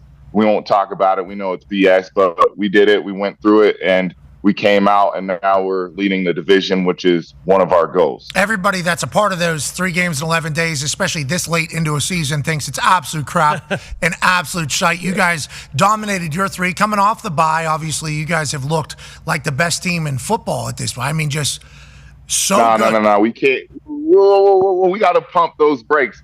You have to always give Kansas City their respect. They're the champs. Agreed. They're 14-1. Got it. They're the team to beat. I know, everyone's kind of saying the Ravens and all that, but I'm going to stop it right there. The Kansas City Chiefs, what they're doing right now, they need to get their flowers. They're the number 1 in the AFC. Patrick Mahomes been looking good. I don't think he's thrown a interception since November, so Agreed. He's doing his thing. And so, you got to give them until somebody beats them. They're the team to beat. How many points did the Texans score? 0. Okay, so they're the AFC South champs. They've won the AFC South. Yeah. They're going to be hosting a playoff game. They're a playoff team. With how you guys performed against them, and then 2 weeks leading up to that, I mean, everything is just rolling for the Ravens right now. But you're right, we are currently in what has been Chiefs season, and they are playing their best ball as well. That's why we're setting up for a beautiful playoff picture. Go ahead, AJ. Kyle, I know when you came into the league, when you got drafted by Detroit, you were playing off the ball. I'm wondering how that experience may help you out now. Obviously, you are home. I know the Patriots brought you in. You got to rush the passer and everything, but like you said, you get to focus on rushing the passer. What's it like? What's the coordinator and the rest of the defense do to make you guys feel comfortable where you can't, like you said, you got 11.5 sacks, man. Like that's a ton of sacks, especially a guy this late in your career. How long you've been doing it? What's it like, I guess, when you get to focus on getting after the quarterback every single play? Sorry, I almost lost my headphones. Well, maybe you should go play in the NBA. You might be able to. They're shooting. That's all they're doing. Yeah. Right. No one was watching the NBA on Christmas, bro. LeBron said it's there. They might have to move to Christmas Eve. I don't think NFL is giving that back. Next Christmas is Thursday, Kyle. Yeah. Next Christmas is on Thursday. I don't. That's gone. That's Boxing gone. Day? You moved to Christmas Eve or to Boxing Day. Yeah. Either one, which is Canada, whatever the case. You have been balling this stage. Hand in the dirt, though. How do we feel? No, hell no. I'm standing up. No hand in the dirt. Put one in there. Not going to get me. No. Only against Boston Connor because, he gets scared. Well, you got to bring more beef. I understand what you're saying. He's still bringing it. Still bringing it. I don't want to bring no beef to you, Connor. I'm good on that. It's okay. We got you ready. He's bringing beef with the toilet on this particular day. A lot of beef. Yeah. Still bringing it. But AJ talking about you only getting, you only have to get to the quarterback right now. And you only have to go ahead. I'm trying to avoid the Detroit talk because it kind of brings back some nightmares a little bit. Just because when I was there, the coach, my position coach, legit looked me in my face for 2 years and said, "We think you're a good football player, but we don't know where to put you." And so, that was, pretty tough. And then I was able to see the former defensive coordinator now, the Steelers, got to perform against him a couple weeks ago, so that was good. I like to just continue to prove that I'm right and the people that are in my corner right, and those that, think I'm wrong is kind of kick rocks type of deal. So for me, I think it helped me mature as a professional. I think it also helped my marriage because we had each other there going through Detroit, going through a hard time. We got to lean on each other. So I'll always be thankful for that moment because, my wife's my best friend and we got to go through something like that together. I'll admit it, I was depressed during that time because it was my first time in my entire life that I've had, that I didn't have success in athletics. So it was kind of like, okay, how am I going to handle this? What I'm going to do? And, I have a therapist and she's helped me out, along my whole career, and just stuck with it. And it was just hard work. It wasn't easy. It didn't come overnight. And I think ultimately it's landed to where I'm at here. I think now people are seeing 11 years or 10 years of grind all of a sudden in this year. And now people think I'm a good player when, back then it was just a mindset of always feeling like I was a good player, always continue to work, and that work hasn't switched. I haven't switched up that routine. I'm still working hard, if not harder now, because I have to take care of my body. But it's just that mentality that I've always had and always will have. And I hope every young player out there that's not getting their chance to stay ready, because when you do get your op, you need to take advantage of it. Thank you for sharing your testimony there. Great question, AJ, to lead to all of that. Because, the story for Caleb Williams has been like, this is the first time this guy has lost. This is the first time this guy has lost. It's like, I hate to break it to the people that are saying that. Most people that make it to the NFL, have had success in their football careers. Quite a bit. But because of how good they are at football. So, whenever you start to lose, how you handle it, how you go about it. And, I appreciate you saying the message to the young guys that are going through it right now. hey, just keep working, keep grinding because better times are potentially ahead. That can wear on you, man. You said you got. Oh yeah. Oh man. There was lots of times crying, driving my Ford truck, going to work. It wasn't easy to show up, and I wasn't perfect. Obviously, I had my issues when I was a younger player, trying to figure out the professional life of football and understanding how things work, and getting traded or cut and all those things, and seeing other people have success, and just trying to keep it. It was also tough too because at the time Ziggy Ansah was hooping, right, and I was the one. I taught Ziggy Ansah how to play football. I had to help him learn how to play football in college. And this dude is playing, and I can't see the field, and it was like, what the hell's going on? And so it was a good, humbling experience for me, and it's helped me out in my whole career. That chip will never ever leave, and it's a big reason why I'm playing. I think it's different now that I've had success in the league, but the chip of always working hard and working smart. I think there's a lot of people in our world that works really, really hard and don't necessarily just get the stuff that they deserve. That's why I also throw in you got to work smart, because there are things that you have to work smart towards and with. Yeah, I don't think a work ethic guarantees you success. You have to pick and choose the right things for you.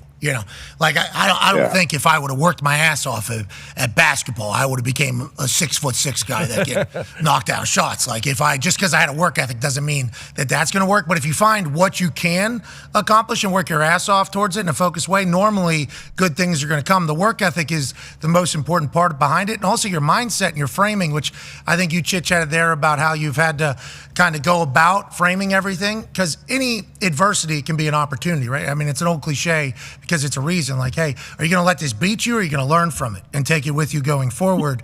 And it feels like all those things have led you to an 11.5 sack season on a team that's red hot going into the playoffs and being a pivotal part of that. Can't wait to watch you continue to write your story, brother. That's what it is. You're just continuing to write your story. And now you have a podcast, McCoy and Van Noy. You got a family. You're leading the Ravens. I mean, life is great, brother. Life is very, very great. And speaking of that, it feels like when things are going well, it goes really well for you. Tone has a question. Yeah, Kyle, you talked about balling earlier, and three-point shooters, they get hot, they get streaky. I saw you had 6 sacks in your first 3 games, and then you have 4.5 sacks in your last 4 games. Have you noticed, like, since you've become and focused more on pass rushing, that you get hot as a pass rusher, and in this game after game after game, you just feel good?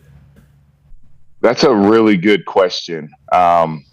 It's funny you bring that up, because I felt like when I didn't have sacks in my 4-game stretch, I feel like I was rushing really, really well during that time. I just wasn't getting on the board. I mean, I felt like I rushed really well against the Commanders, really well against the Broncos during that time, and I was just right there. And then it's kind of like threes and different things, home runs, that they come in bunches. Mm-hmm. And it's just something that happens. And, there's other people that have had that same style too, with how their season's gone with sacks. It's just been one of those things for me. I was hot early, had to work through getting the slide, getting double teams. Teams were scheming for me a little bit differently. And then finally, broke through with that, and then just continued developing. I think that's the one thing that I hold my hat on in the league, is I feel like I'm always trying to develop. I'm always watching what people have done prior towards me, or what people are doing and having success right now in the NFL, because I think it's pivotal. There's only so much you can do with the blocking schemes and offensively. It's just seeing what works for you. And it's been awesome to continue to get better each and every week and each and every year. On that note, doing film study, Connor has a question for you. Yeah, Kyle, one of the games you guys played against the Eagles, Lane Johnson after the game said, Roquan Smith was calling out plays like Luke Kuechly, and he's basically never seen that before. So is the reason you have all those stats because Roquan's going up to you before the play, like, hey, Kyle, they're going roll out to the left here, just chase him down and get the sack? Or have you ever played with anyone like Roquan Smith? Because the stories about him right now are absurd, and he's got 150 tackles on the season already. Yeah, Roquan's the leader of the defense. Emotionally, he is special. I think he's 5 or 6 tackles away from being the fastest or second fastest player ever to 1,000. Don't quote me on that, but I think it's something like that. Okay, hashtag stat that. Hashtag stat that. That's when we just make up a stat that's close.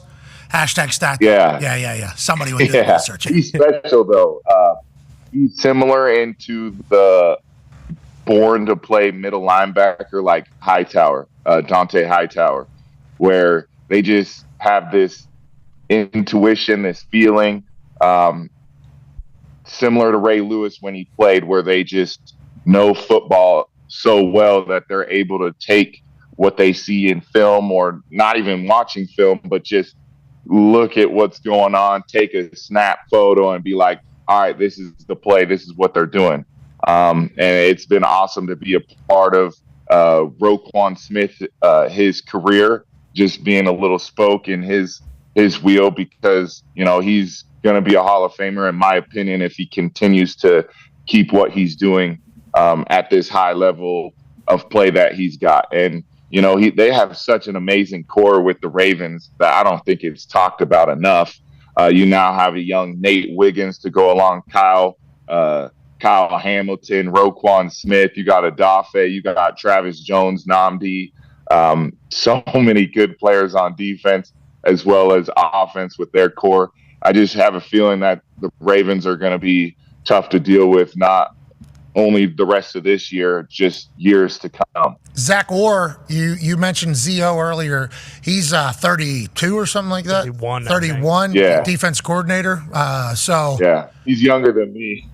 Yeah, I bet you he says you're old ass. I bet you is what he says. Not that we would all say. right, here you go. Yeah. No, we would never say that. Beard looks good, by the way. No grays. Yeah, looks great. No grays. Okay. Is there a little bit of salt in it? There's a little bit on the side. We got to keep it short, though. It looks good, though.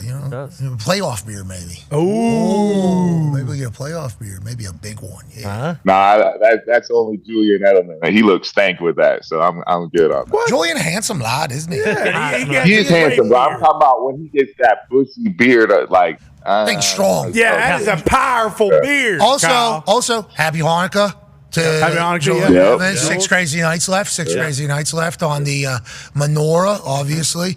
Happy holidays, Merry. You see that? I know you went to BYU, so this isn't your holiday, but we're happy holidays, everybody says. We learned a lot about this. You go right to left on this thing. Mm-hmm. You go right to left on this thing, yeah.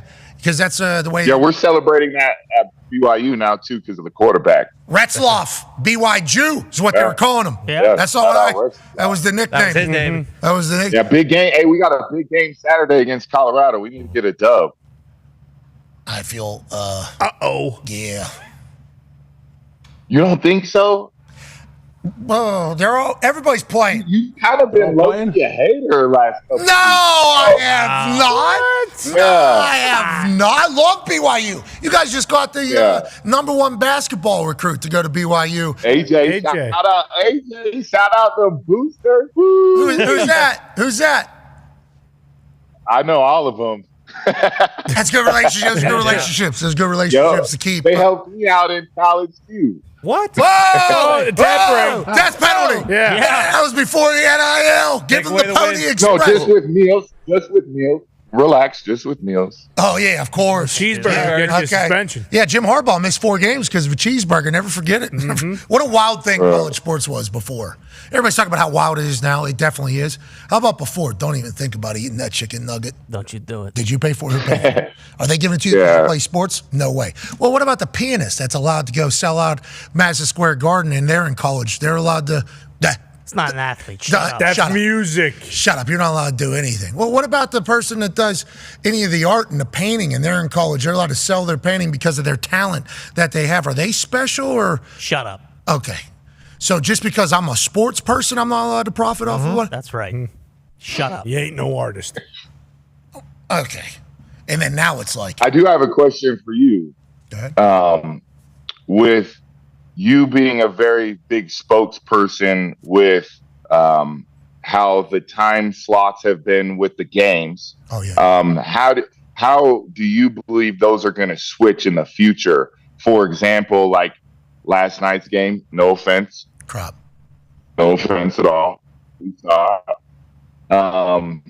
How do you think they're going to do that because of all the juggling? And as a player being in it now, I think it would be tough to be like, hey, you're playing Sunday, and then all of a sudden, screw you, you got a good matchup, you're playing Thursday. Well, I think it would have to be a couple weeks in advance. I think that would be the case. Now, granted, you just went Saturday to Wednesday. 3 and 11 days. In the middle, and just had 3 in 11 days. So, I don't want to say acting like them just forcing you guys from going one day to maybe a couple of days early is out of the picture because they literally just did it, at this point. I think they've proven that they're willing to shake up the schedule. Now, you guys knew it was going to take place, I guess, looking long-term at the schedule in this entire... Yeah, but we also had a bye week, too, to help gear for that. Other teams didn't. I think that was huge for us.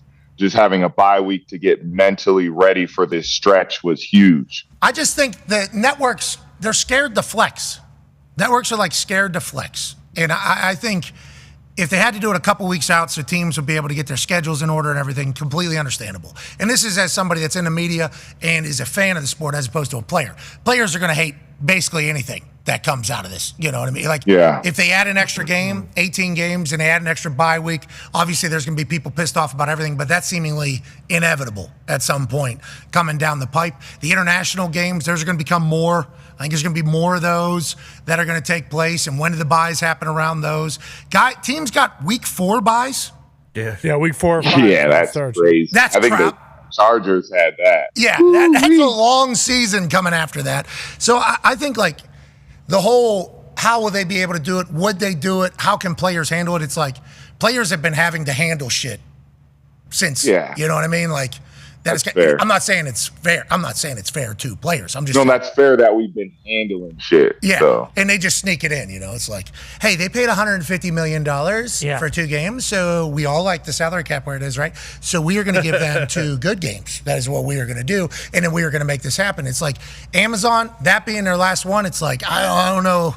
If they have a playoff game, too, this year. Yeah, and hopefully it's great. Mm-hmm. We'll assume it'll be great. Yeah. But I don't know if Bezos is going to love that the conversation after the last Thursday Night Football game is worst game in the fucking history of football, and he's got real deep pockets. Well, and for the first time this year, the conversation was for a little bit they had 5 or 6 Thursday night games that were unbelievable.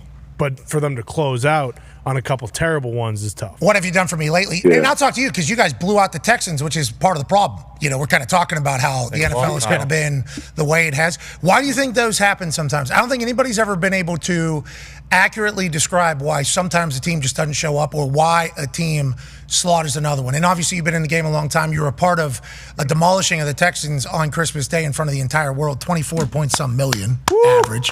Yeah. Congratulations. That's huge. Why do you think that happened? Yeah, not because of me, because of Lamarvelous, bro. Not because of me at all. Okay, so it's LJ's playing Grinch, bro. That's why. That's why you think it is? That's what you think the difference maker is if your quarterback's unconscious?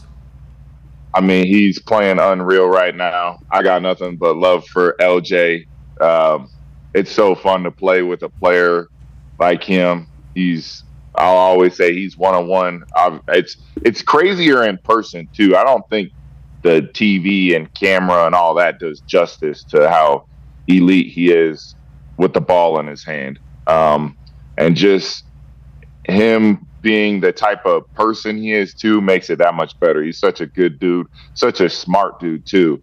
And just he might make me go buy some grills at this rate. I know I tell people I'm from Broward because I have so many Florida teammates over my career, but he's about to make me go get some grills too, the way he's playing. I mean, it's electric and he makes everybody else play better around him. And the way he's locked in right now and, before the game, he kept.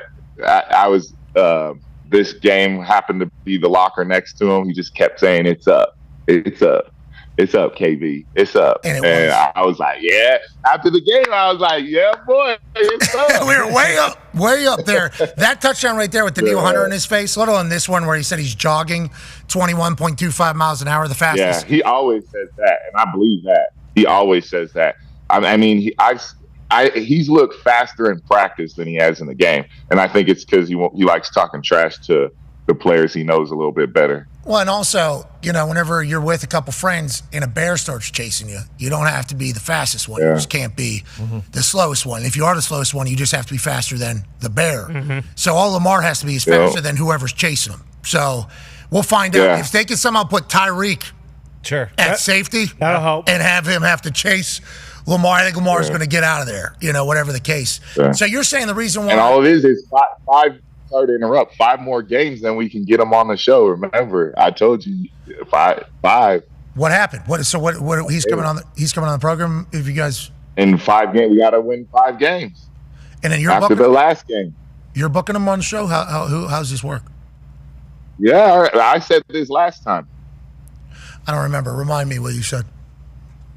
When I was talking to you, he said that he would come on if we get past that last game. So we got to get to that last game. Holy That's awesome. Yeah. I did not remember that. I can't believe I didn't remember that because that would be so sweet. Not that your face isn't awesome in between me and AJ. No. I would be a guest with him. Like, it would be like. Oh, okay, great. So we would zoom in on one. I'm joking. Keith, I'm locked in. All right. Keith. Hey, that was rude. How about you being called Keith Van Noy less than a year ago? Yeah. And then now he has 11 and a half sacks, 2-year deal with the Ravens. Eat it. And they're on an absolute run. I mean, it is a. Is that for you? Oh, my God. And then Zito just told me that your name on the Zoom sign-in is Keith, lower left corner. Shout out to you. We appreciate you doing that. We appreciate you doing that, Keith. You don't deserve any of it, but we appreciate the hell out of you, Kyle. Did you get a chance to see the halftime show? I know Lamar was thinking about it. What were your thoughts? It's country. My wife got to see it. She was more excited about that than watching the game. She said it was electric. Post Malone showed up too. And then I think it was dope that she highlighted her daughter. I saw the highlights of, a little bit, and I think it's dope that she's putting on her daughter like the way she is. I think the daughter is going to be a superstar. Yeah, I think Blue has a chance. Yeah, I think Blue certainly has. Just a little bit. Yeah, I think Blue has a chance. Yeah, they were line dancing a little bit, and then there's more information coming out about who all was on the field. I believe that is somebody's band, somebody's entire band that was joining her out there. I believe like the first ever African American rodeo champion. Was out there at one point. Awesome. I think there's like a bunch of little hidden gems inside the entire performance. It was just, I think, reported this morning or whatever it was. And then the way they reported the numbers, they said the Beyonce Bowl had the peak amount of people watching at the time. It was like, when's Bay on? We're going to do it. I will say, I think she did a couple finger guns. Uh-oh. That's messed up. I think she did a couple finger guns. That's why she can't do the Super Bowl. Hey, does Harbaugh tell you guys no invisible guns, no actual guns? Don't even make it think like it's a gun. What is the conversation around that? Because Xavier Worthy, I don't know, hold up, get the bag, and then just everybody play it cool here. Now, we did learn that invisible gun had a silencer on it and a banana clip. And a banana clip, which is why I think they said it went a little bit too far. Can't be having an AR with a silencer on it in your belt, especially during a football game. That was what the ref potentially saw, an invisible gun. But what is the this was a big part of the storyline earlier in the year. Kind of disappeared. Now it's back on Christmas. Do you guys talk about it over there? Yeah, Pat, we just talking about trying to not get any penalties at our rate. Yeah. Oh, is that real? We haven't been the best this year with penalties, so it's been a hot topic of conversation within our team of trying to do the best that we can to eliminate the penalties. But I don't think any of our players have been doing the gun thing. I don't get it, like, personally. Like, well, I get the, like, I'm strapping you as a DB, but, like, as a receiver, like, what are we doing? But You know, I don't think it should. It doesn't do a good job of going to the younger generation. I see these 7-on-7 kids doing it. It looks stupid. You know, I'm all for celebration too. Like I'm like Chad Ochocinco. I think it needs to be in the game. I just think you need to come up with something a little bit more clever. Shout out to the Minnesota Vikings defense, Cam Bynum. I think he's leading that. They're making it pretty dope on celebrations this year. We agree completely, wholeheartedly. On Christmas showing up, obviously didn't expect that, but a lot of great football remaining. Can't wait to watch your team continue to do its thing. We appreciate the hell out of you, Keith. Yep. Thanks. Keith, a.k.a. Kyle Van Noy. That's how I'm going to go now. No. Kyle. Hey. Vern. All right. Super Bowl champ. Super Bowl champ. How many years now? 11 years in? 2-time Super Bowl champ. Hell Don't yeah. forget it. You ever just take them out and say, wow, you know what my favorite one is? The next one. Is that what you say? You and Tom? No, that's Tom. You only can do that if you're getting like 7. You get 3. I mean, that's yeah. And you still got another. Oh, yeah. Atlanta. If I get one more, woo, baby, you're retiring. I'm gonna come to the show live. I'm gonna come to the show live. Flex on everybody. Come on in. All 3 of them. Come on in. And flexing is what we're talking about when it comes to these matchups at night. We need more flexing. More flexing. We need these networks to bring you boom. Yeah, exactly. Flex a little bit, just like you. Ladies and gentlemen, what year is this for you? 12? 11. Wow. Still bringing incredible. 11-year NFL vet, 2-time Super Bowl champion, a stallion of a story. He was on the couch too. Nobody wanted him. Nobody wanted this guy. Mm-hmm. Oh, shut up, Van Noy. Mm-hmm. That's what they said. Yeah. That's what they said. BYU guy. Well, hold on. One more thing, Pat, before I do leave is I truly hope there's more GMs that take. I know it's a young man's league. I do hope GMs take advantage and give more veteran players some contracts. I know there's some players that I know that definitely could still be playing. One that comes to mind is Bryce Callahan. Had a hell of a career. I always think about him, knowing that he could still be playing. There's so many other guys, and I hope some teams will take a couple more flyers on some guys. Practice squad's kind of helping people do that, right? Because like even vets can get on practice squad now, so it's like a tryout for like a week or 2. Yes and no. It depends. All different teams are different. I just think personally there's some veteran guys can sneak in there and actually do some damage personally if they get put in the right position.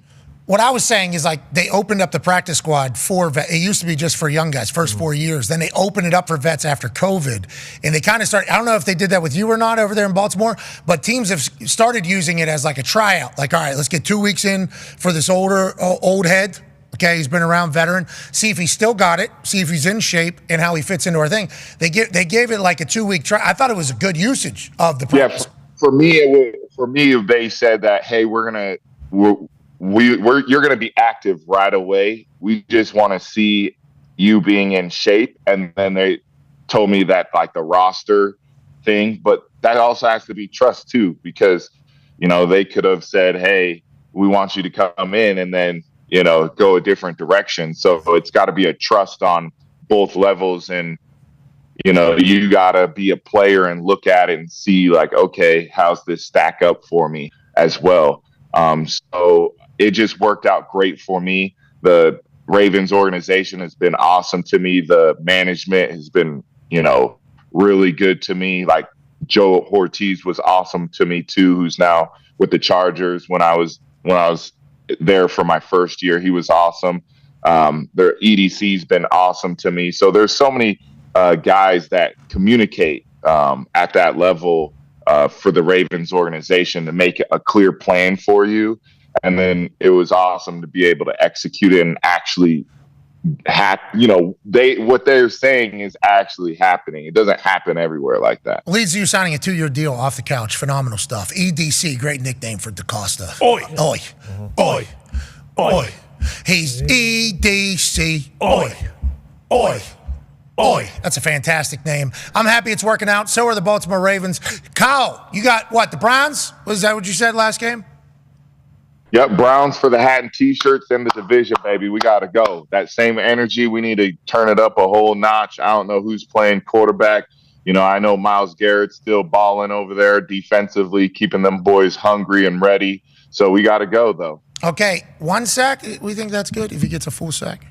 12 not a jump on pop. Hey, I will say too. I really need one for some of this. Okay, so for some of that for you and $50,000 to a donation, you get a sack next Sunday. Ooh. Okay, charity. Hey, you're the man, bro. Hey, I forgot to say, you're the man for donating to Mark Andrews, bro. That was badass for you to do. Mandrews doesn't do many interviews, so getting him doing an interview was dope. But I respect you doing that, especially during the holidays where it means a lot. I appreciate it. That whole money will go to my foundation, which is the Van Noy Valor Foundation. Okay. We work with foster care kids because I'm actually adopted. So is my wife's dad and brother, so it hits home for us, and we work with a lot of kids in foster care. So, man, think about your life story. It's gonna mean a lot, so we need to get this damn sack. Yeah, go get the sack for yourself. Obviously, for the donation of $50,000 to the Van Noy Valiant Knights, but also think of your story, dude. It's a good one, man. You're changing a lot of lives. You're going to inspire people forever, especially as an old ass NFL pass rusher. We appreciate the hell out of you, pal. Yep, old, ladies and gentlemen. Thank you. Love you guys, man. Appreciate you. Let's go. Kyle Van Noy. So I wonder if it's 12 or 12 and a half. I wonder what the incentive is. I wonder what it's got to be 12, right? Because he's got 11 and a half. Probably if he gets 12 or more. He's got, what's he get? You think $500K, something that much? I assume maybe $250,000, maybe $500,000. Maybe it's a fucking $1 million. It could be. 12 sacks? It's a lot. In a year 11? I don't know. It's definitely career high. I assume when they're signing him to a 2-year deal at this stage, in April they signed him to it, I think.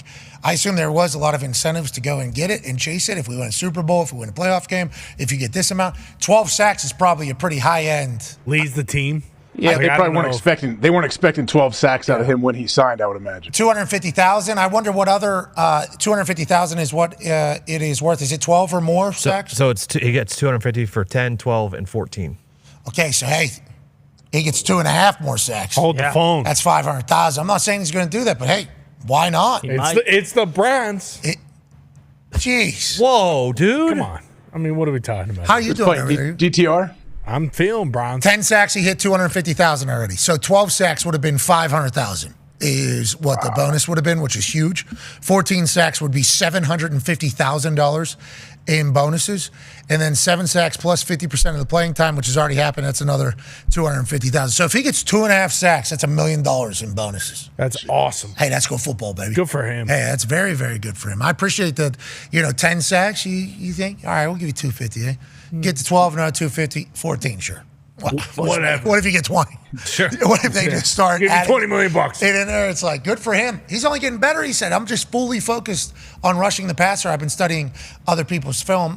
It is Feel Good Friday. Mm-hmm.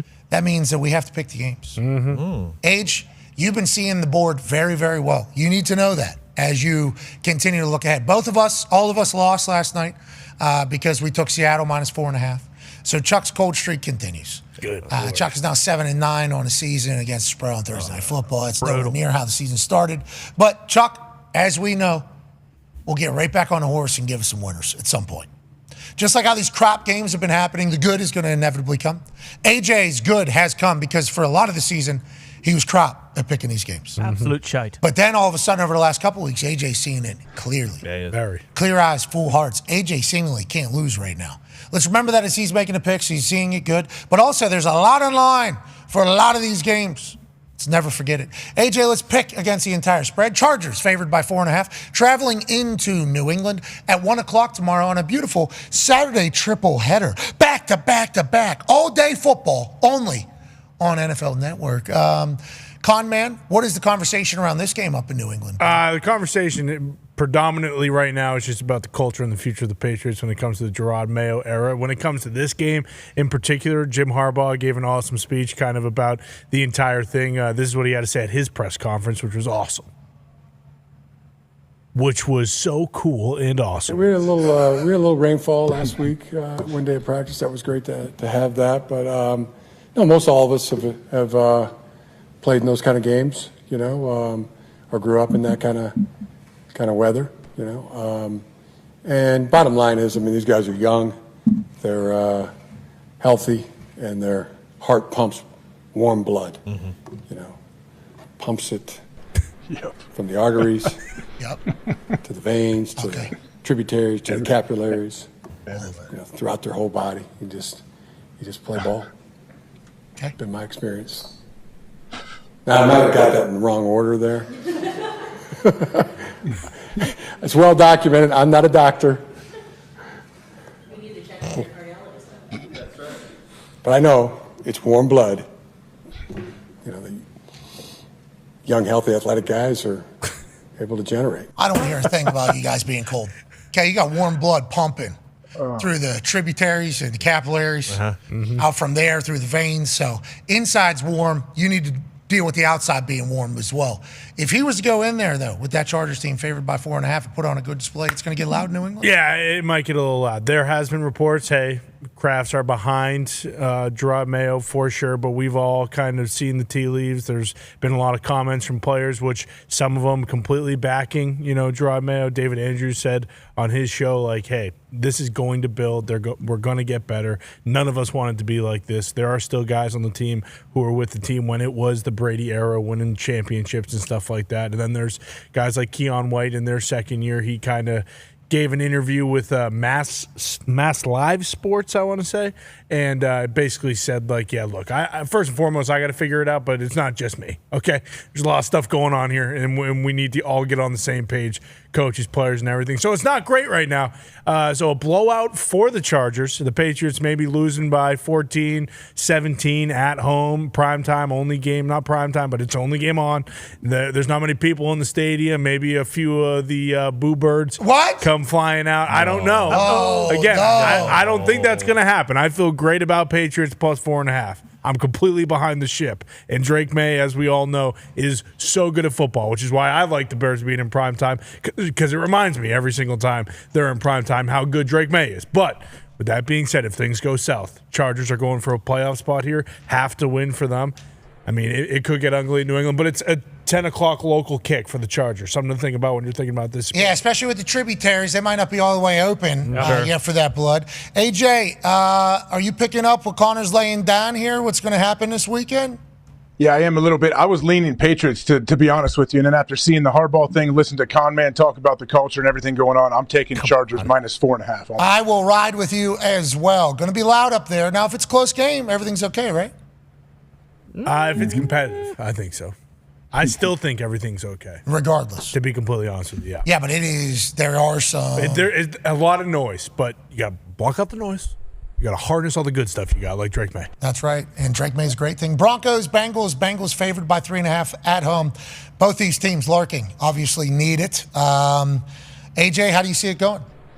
Man, this Broncos defense is awesome. I love what they're doing, but I'm taking Joe Burrow and the Bengals. Joe's having a legit MVP type year, but obviously the Bengals don't have enough wins. But give me the Bengals on this one. Okay, Jamar Chase, Joe Burrow, Broncos defense, 4:30 game in Cincinnati in the jungle. This was one that was certainly keeping me guessing. Both need to win. Broncos got Chiefs next week. Who's all playing? How's it playing? Broncos need to win one of the games, right? That's it? Yeah. I believe so, yeah. Broncos need to just win one of them? Mm-hmm. I believe the Bengals need the Broncos to lose we need both. the Bengals to win for the lurking teams to stay lurking. That's right. Okay. But I've been making picks with my lurking hopes over the last couple of weeks, and it's been not great for me because it's a lot of different things that need to happen. I'm going to roll with Broncos plus 3.5. Okay. Bengals minus 3.5. Bengals minus 3.5. Final answer. Cardinals, Rams. Oh, Broncos are getting better. They did just lose that heartbreaker on Thursday night. That's a lot for Sean Payton to be able to pull from with a team. They don't have $43 million in their salary cap. There's no way they're able to make the playoffs. Give me the Bengals minus 3.5. Cardinals, Rams. 6.5-point favorites at home in a game that they also kind of must win. Man, 6.5 feels like so much for this game. I don't know why it is this much, but give me the Rams. I think they win by a touchdown or more. Okay, give me the. How's Kyler normally play in LA? Good? I remember him dapping up. Great. The last one I remember, which is definitely not the last time he played, but was the playoff game where the Rams ended up going to the Super Bowl that year. They lost like 31-6. 2-7 versus the Rams in his career. All right, I'll take the Rams minus 6.5. Let's get to Sunday's games, shall we? Cowboys, Eagles. Who do you like? How do you like it? Give me the give me the Eagles here, -7. I will take that. Go ahead. Jalen Hurts looks like right now it's going to be tough for him to make it, says Sirianni. Yeah, so give me the Cowboys, actually. Mike McCarthy's got those boys playing. 7 points feels like a lot. out as well. Yep. CD's shoulder is finally a thing. Give me the Philadelphia Eagles -7. Tennessee. Mike McCarthy's going to get blown out like that? Saquon. He's close to the record. Yeah. Give me the Philadelphia Eagles -7. Tennessee Titans, Jacksonville Jaguars. Titans favored on the road down in Duval. Give me the Titans -1. Okay, I will agree with you there. Colts, Giants. Colts favored by 7.5 in MetLife. The Colts actually have more wins in MetLife Stadium than the Giants do this year because the Colts beat the New York Jets over there. Yep. Giants are 0-7 at home, I do believe. Bruce Brown, is there any reason to like this Giants team this weekend? Due to rain in the forecast, the planes that have been flying around MetLife Stadium are unable to operate, so there will be no The drones? team. No, the sell the team banners that we've been flying around. Oh, that's bringing bad orbs from a pop. Yeah, well, there was some hope it might inspire the boys, but obviously it hasn't. The tank is on. Some reports from players that they aren't tanking, but we are. Players can't tank. Players can't tank, but coaches certainly can, especially if they're comfortable with their job. Give me the Colts favored by 7.5. Age. Same with me. Give me Colts. Panthers, Bucks. Bucks favored by 7.5. Got to win.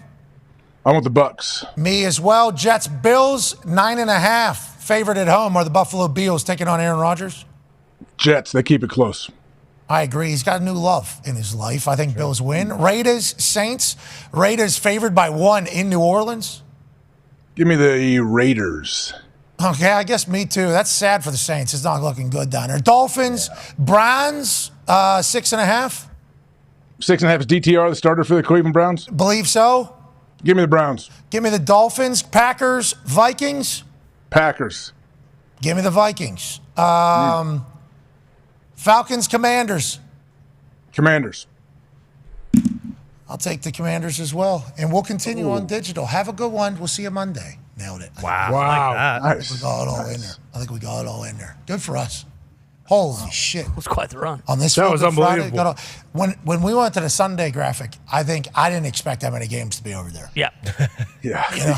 Yeah. And then as we didn't knock out the Saturday ones either, so we had to catch up quickly to where they were at. You found it quick. Yeah, had to. But then in my head, as I was saying, Dallas Eagles, I was counting all the other games. I'm like, damn, how many other? We got a lot of games to get through here.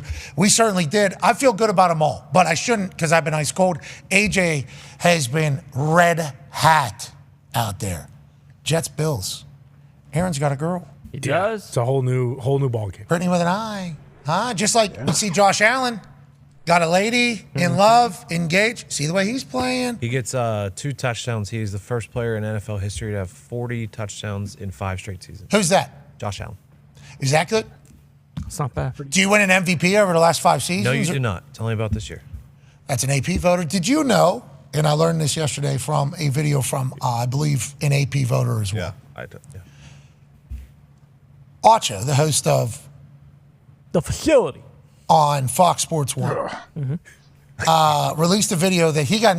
The hell was that? What the hell? I didn't know. Like, it took me by surprise. I forgot the whole situation here. What do you mean you forgot the whole situation? That he finishes it for you. You always forget what the name of the show is, and that time he finishes that. The Facility. Yes, absolutely. Yeah. And we enjoy that. Players leading the show is a beautiful thing. Like, we're a big fan of that.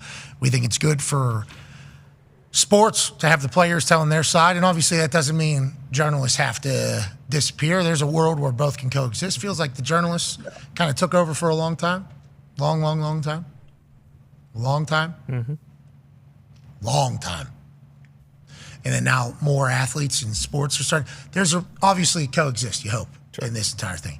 Acho has an AP vote, is what I learned. I would assume so. And he basically laid out that he got an email reminding him and other voters that he thought was important to share the word with the public is We're not talking about best player winning the MVP. We're talking about the most valuable player. The V is for valuable, not best. So he said, whenever you're talking about it, make sure the person you're talking to is having the same conversation you're having. Yeah. Because the argument's always going to be best player is this person. Saquon's having the best season. He might beat Eric Dickerson's record, even though Eric Dickerson's like, I hope that doesn't happen. He fucking better not. I hope that doesn't happen. Obviously, Eric Dickerson was like, I'd like to keep my record. A lot of people say records are made to be broken. Eric Dickerson said he's happy for Saquon. He's a big fan of Saquon. Obviously loves everything Saquon's doing, but also cool to be a rushing king. Yes. Very cool to be a rushing king. So a lot of people are going to say, oh, he's by far the best player. He's doing something that's never been done before, literally and figuratively in a massive part of the game. And Acho said, well, is he the most valuable player, though? Just once, how come you didn't tell us about the email you got from the AP? And how much did you forget that this isn't the most best player? This is the most valuable player. AP Tone, our representative in the voting thing. He's not sharing the emails with us, is he? No, I haven't heard anything about this. And to be completely honest with you, what Acho said did kind of reshape what I was thinking. Hand up. I thought that majority of sports fans, NFL fans, knew that the V stood for valuable. That was violence. Could have been the most violent player, especially if we're trying to go old school to the jacked up segment. That should be an award.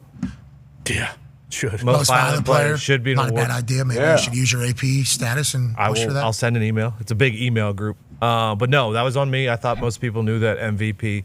The V was for How valuable. many emails you guys getting from these people? Oh, it's like basically like a group text, but with emails, group emails. Oh, man. We haven't been told about any of these. You should see the email chain on Sundays.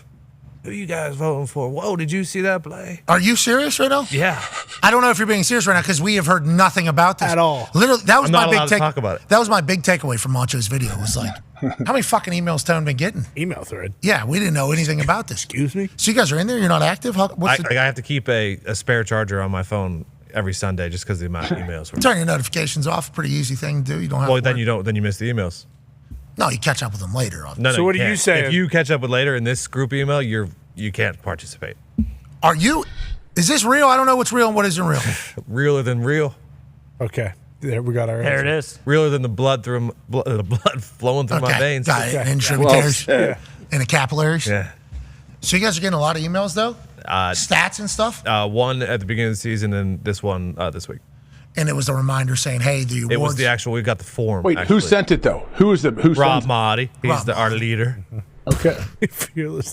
Did Acho send another email letting you guys know what this email was about? He did not reply all. Feels We like would- that's something he should have done. Bingo. As Gumpy just said, we Maybe would I should do that. implore Yeah. Acho to reply all, please, into this thing. That's great. And also, thank you, Acho, for informing us on what happens as an AP voter, because we have one on the stage. He doesn't tell us anything. This guy didn't fucking say shit. We're hanging around him all day, aren't we? We're with him all day. Asking about the AP all day. Not told a single thing. I have to watch Acho give a minute 30 diatribe about valuable and best. And then sweet, that is a good reminder. J.J. Watt was all pissed off about this when he didn't win the MVP. Exactly. He said, he did the whole thing. That's years ago when it all takes place and it's a conversation. It's like, that is a good reminder, Acho. Also, how about a reminder to our guy to tell us, hey, what the fuck's going on in the AP world? That's Once what again, part of the job is. That was on me. I hold you guys in high regard. I figured you would have known that. That was the only thing they said in the email was, hey, the MVP is not the best. They didn't say anything in the email. They just attached the two forms for voting, and Acho, just read MVP, and then I think he might have taken that on himself to, take that interpretation. Oh, so that was not in the email? Hold on. No. We go from 50 emails a Sunday to potentially that email saying nothing. What is Rob Mahdi doing? Because we're about to say he's the head AP IC. Yeah.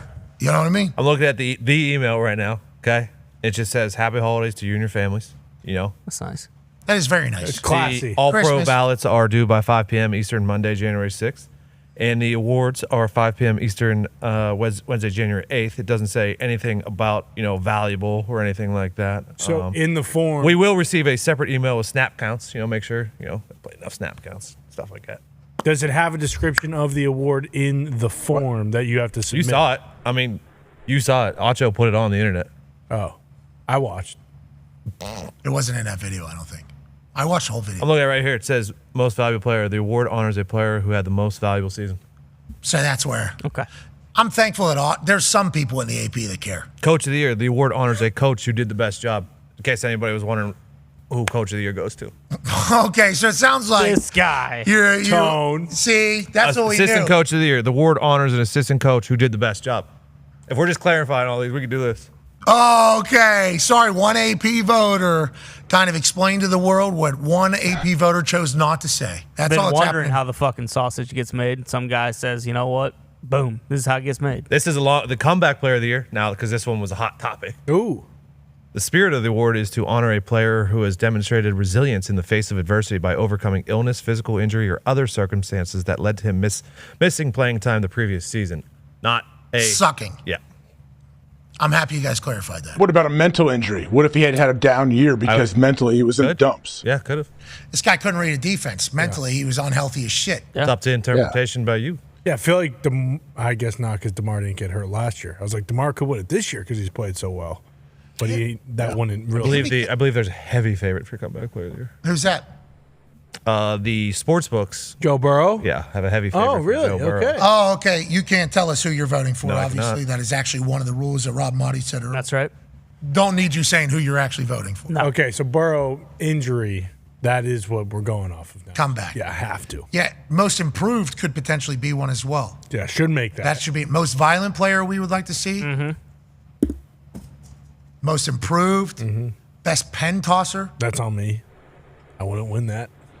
I think you'd be close though. You Pretty might, good. just what Fanatics says. Fanatics says we give out 10 million orders. We get 14 wrong. Okay. Yeah, which No. would be wrong. That they get way more than 14 wrong, but they could certainly say that.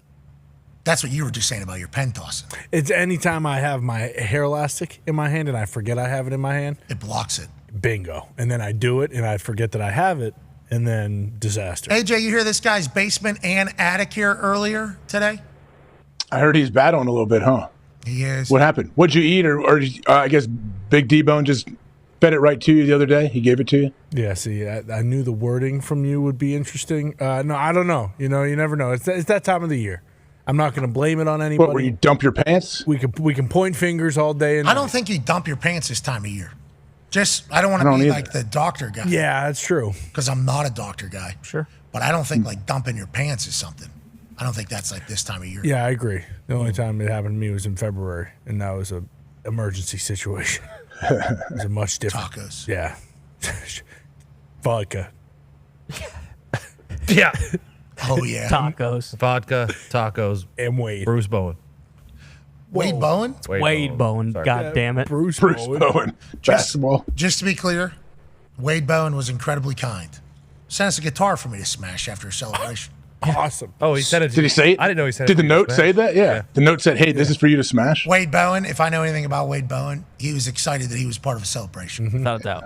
I thought it was sweet. I'm kind of bummed I don't have a guitar right now. Yeah. Like earlier, whenever he said deliverance, my first thought was, Where's that Wade Bowen guitar? Yeah, bingo.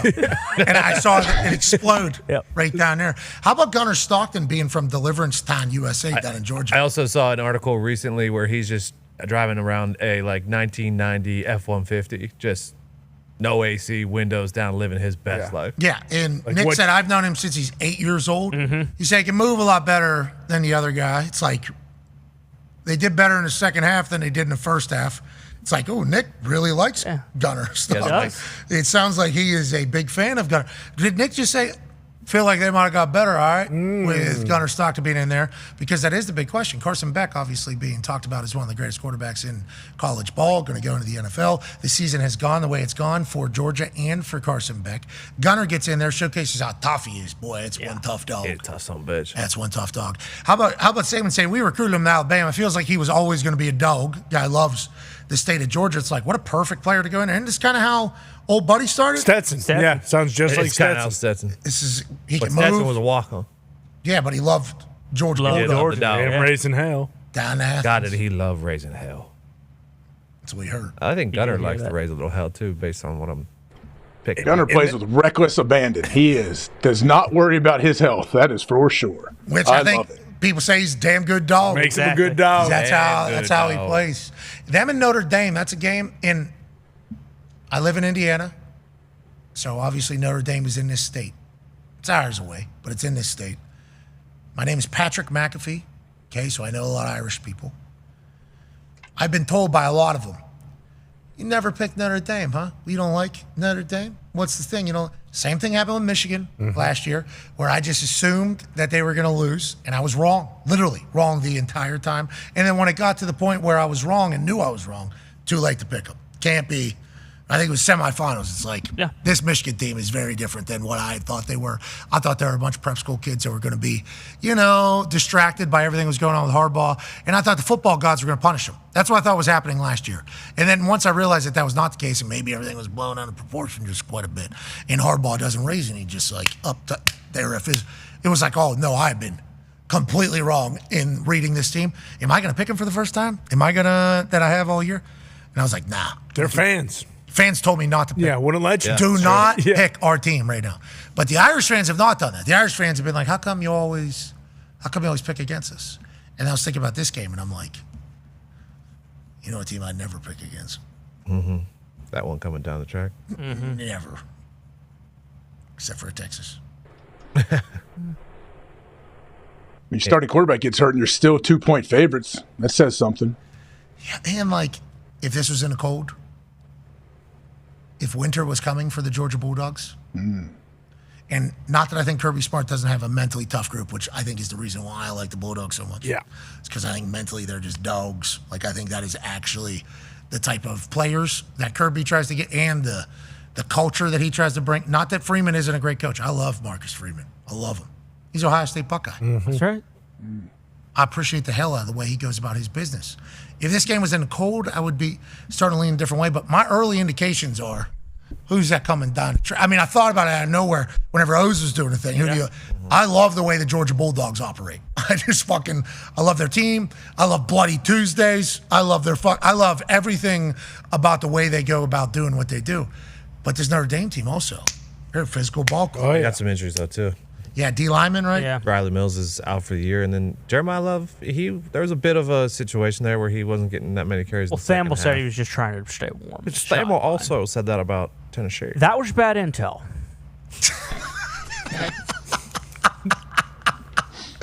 We couldn't get a camera on that situation because cameraman was shooting up into the upper deck. Yep. Thank God that was happening. Mm-hmm. Good B-roll. Great beat. Never used it. No. Just like the crane at the Big Ten Championship. Yeah. They haven't used a shot yet. Can we dock all these things, please, God, so we can see this game? Pay a lot of money for this.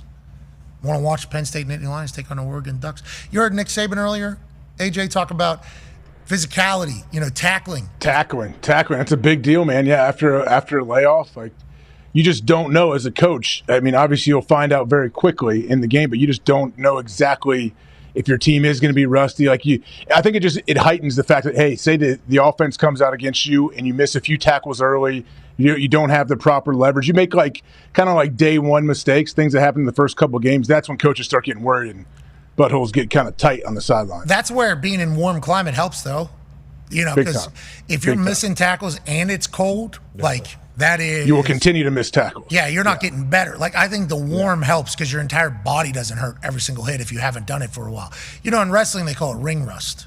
Where your body hasn't been in the ring in a while, then you take a couple bumps, and then you're sore for 4 or 5 days. Football, same exact thing. That's why training camp the first week is hell for everybody because their bodies are getting beat to shit back into the thing. You get 2 or 3 weeks off, 4 weeks off, that resets an entire cycle. I don't know how. There's a rhythm. There's a rhythm to it. There's a rhythm to the season that you kind of get into. But these guys, also these college teams are having 2 buys during the season. That didn't happen. When I was in college, we didn't have any buys. So we just, boom, straight through. Yeah, and these coaches and facilities are at an advanced level whenever you have all the metrics and everything. I'd be worried, though, if I didn't play for 3 or 4 weeks. Yeah, for sure. I would be, for sure. You always were. Coming out of bowl practice, coaches always were. They were always very anxious. I don't know if nervous is the right word, but leading up to that game, as you got closer to okay, I think we're ready. We've done everything we possibly can, but let's see once we get out there if we still are the team we were 4 weeks ago. Speaking of 4 weeks ago, a lot of people are pitching that just because you won a championship doesn't mean you get the bye. So that means teams that didn't win the championships would get byes. That means they're not even playing in their conference championship game. That's another week, 10 days ahead of that. So that's over a month before your last game, and then bang, congratulations, you're playing in the biggest one you got. I'm not saying that hasn't been how it's been since the beginning of college ball, but it's like, that's a lot to manage. That's a lot to manage whenever you talk about the physicality of sport. Yeah, and like Georgia being the only team in the second round that had a bye being favored. Like you assume those teams that, like Arizona State, who is rolling, if they do get blown out or killed, there will be a conversation like, yeah, the bye week actually just took the wind out of our sails because we finished the season so hot. Well, especially this year, too. Like, all these teams who played last week, they beat the shit out of who they played. Yeah. So, like, they're coming into these games rolling. It's not really like, oh, they squeaked by, kind of. It's like back in the, the NFL when, like, you'd get that 6th seed who would get hot. And then, like, if you're a fan of, like, the number 1 seed, it's like, oh, shit, well, we're rusty coming into this game. And this team looks as good as they have all year. I also didn't realize, or I did realize, but I'll soon, like, conference championships weren't a thing until like the mid 90s. So there is a world where, they could go back to just not having conference championships. D-Butch said that the other day, right? D-Butch said, who cares about the conference championship? Who cares about There was no Big Ten championship when I played. The SEC loves it down there. They do. The SEC. It is a big deal. It is different but for you them. can do it like the NFL. Like, I mean, you win your division. You don't have a division championship game at the end of the year. It's just based off of your entire season.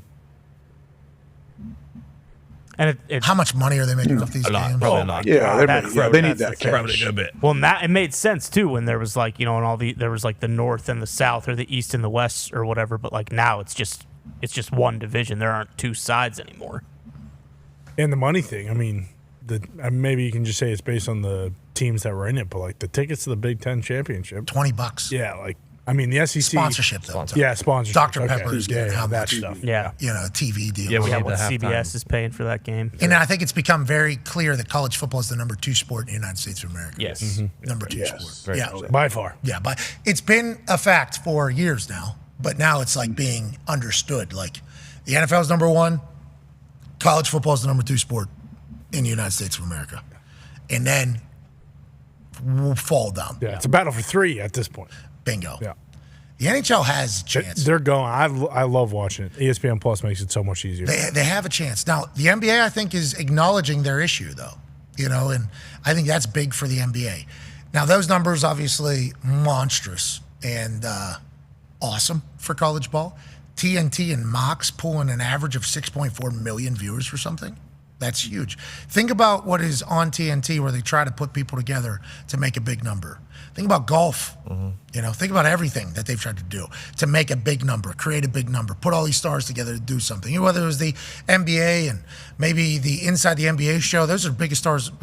Shaq, biggest star on Charles Barkley, biggest star. I mean, you're talking LeBron, everybody. They're trying to put that thing together to average 6.4 million viewers between the SMU Mustangs and the Penn State Nittany Lions.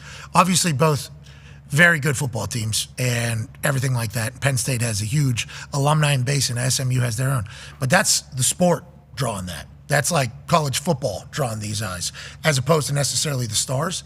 And then 8.6 million for the same thing against an NFL game. It's like that is huge for anything, let alone football versus football crime.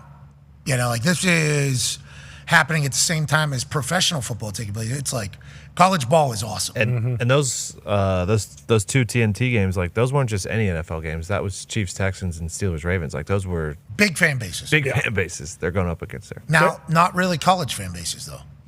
No, but if those NFL games weren't on, those definitely are football, be watching. Those are football fan bases. Yeah. And I saw some people saying that they messed this up and you can't be doing it. It's like Christmas on Wednesday is not going to happen. So next year, whenever Christmas is on Thursday, the Saturday is going to be wide open. Yeah. So that college football playoff slate is going to be gigantic. The NFL can kind of pick and choose what it wants to go. Once again, pecking order, number 1 in the entire thing. I just saw a tweet from somebody I don't know, Mike Mulvihill, Insights and Analytics at Fox TV. He says, for what it's worth, widely reported reach of 65 million for the historic record-shattering Netflix doubleheader is down 20% from last year's 81.4 million for Christmas games on CBS and Fox. Obviously, the record-breaking 65 million viewers on a streaming platform, as opposed to bunny ears cable that is available everywhere. But I think what Michael Mulvihill wanted people to know is, hey, linear still got the juice. Yeah. Still got the juice, Everybody thinks tomorrow's here, But when is it actually going to get here when it's all just streaming platforms? I actually had to think about that a lot when I was trying to decide what we were going to do with our program, because we were just a streaming show. And then I wanted to go to a network to get a lot of help, booking would be cool to help with us. I'm getting sued by people like every 3 weeks, seemingly on this. It'd be nice to have a network help us there. And then like production on site at places and being able to go live without us having to put together a full Zito production and rental of space and yada, yada, yada. So going to a network was a decision that was like, would like a tag team partner. Has all of it happened? No, I would say no, but like there has been a lot of benefit. But one of the other thoughts was like, linear TV still matters a lot. Oh, yeah. And like, when will it not matter? Is that 5 years? Is that 10 years? Is that 20 years from now? When does linear TV stop mattering? People think it's like happening next week. I don't think that's true at all. I don't think that's true at all. But when is that day? I think the day's inevitable, but when is it? I don't think it's going to be until it's kids who are growing up who never had TV, who just had we all grew up having TV, and like our kids will have TV. I mean, it's going to be closer to like Netflix and stuff like that. But, like we always assume like, well, everybody has Netflix. Like, no, they don't. But everyone can fucking plug either the bunny ears in or just something straight from their wall and get CBS and Fox. Like, I think it'll be another, they're obviously going to keep going towards this, but it's going to be another 20, 25 years before there is no cable. How do they calculate YouTube TV numbers for linear ratings? Because obviously there's a lot of linear channels on there. When it's a $4 or $3, I have no idea. That's a good question. Like, I think you get one for each, don't you? Because if you click into it, you can rewind that specific box. But YouTube TV knows the exact amount of people that are watching everything. Nielsen is just a projection, right?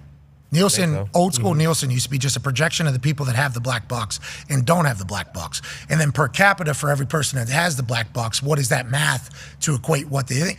It's an interesting system they've been using for ratings that has been controlling a lot of money for a long time. This whole, we think because this amount of black boxes in there, we'll multiply that by this amount. And then how many people are watching in each home?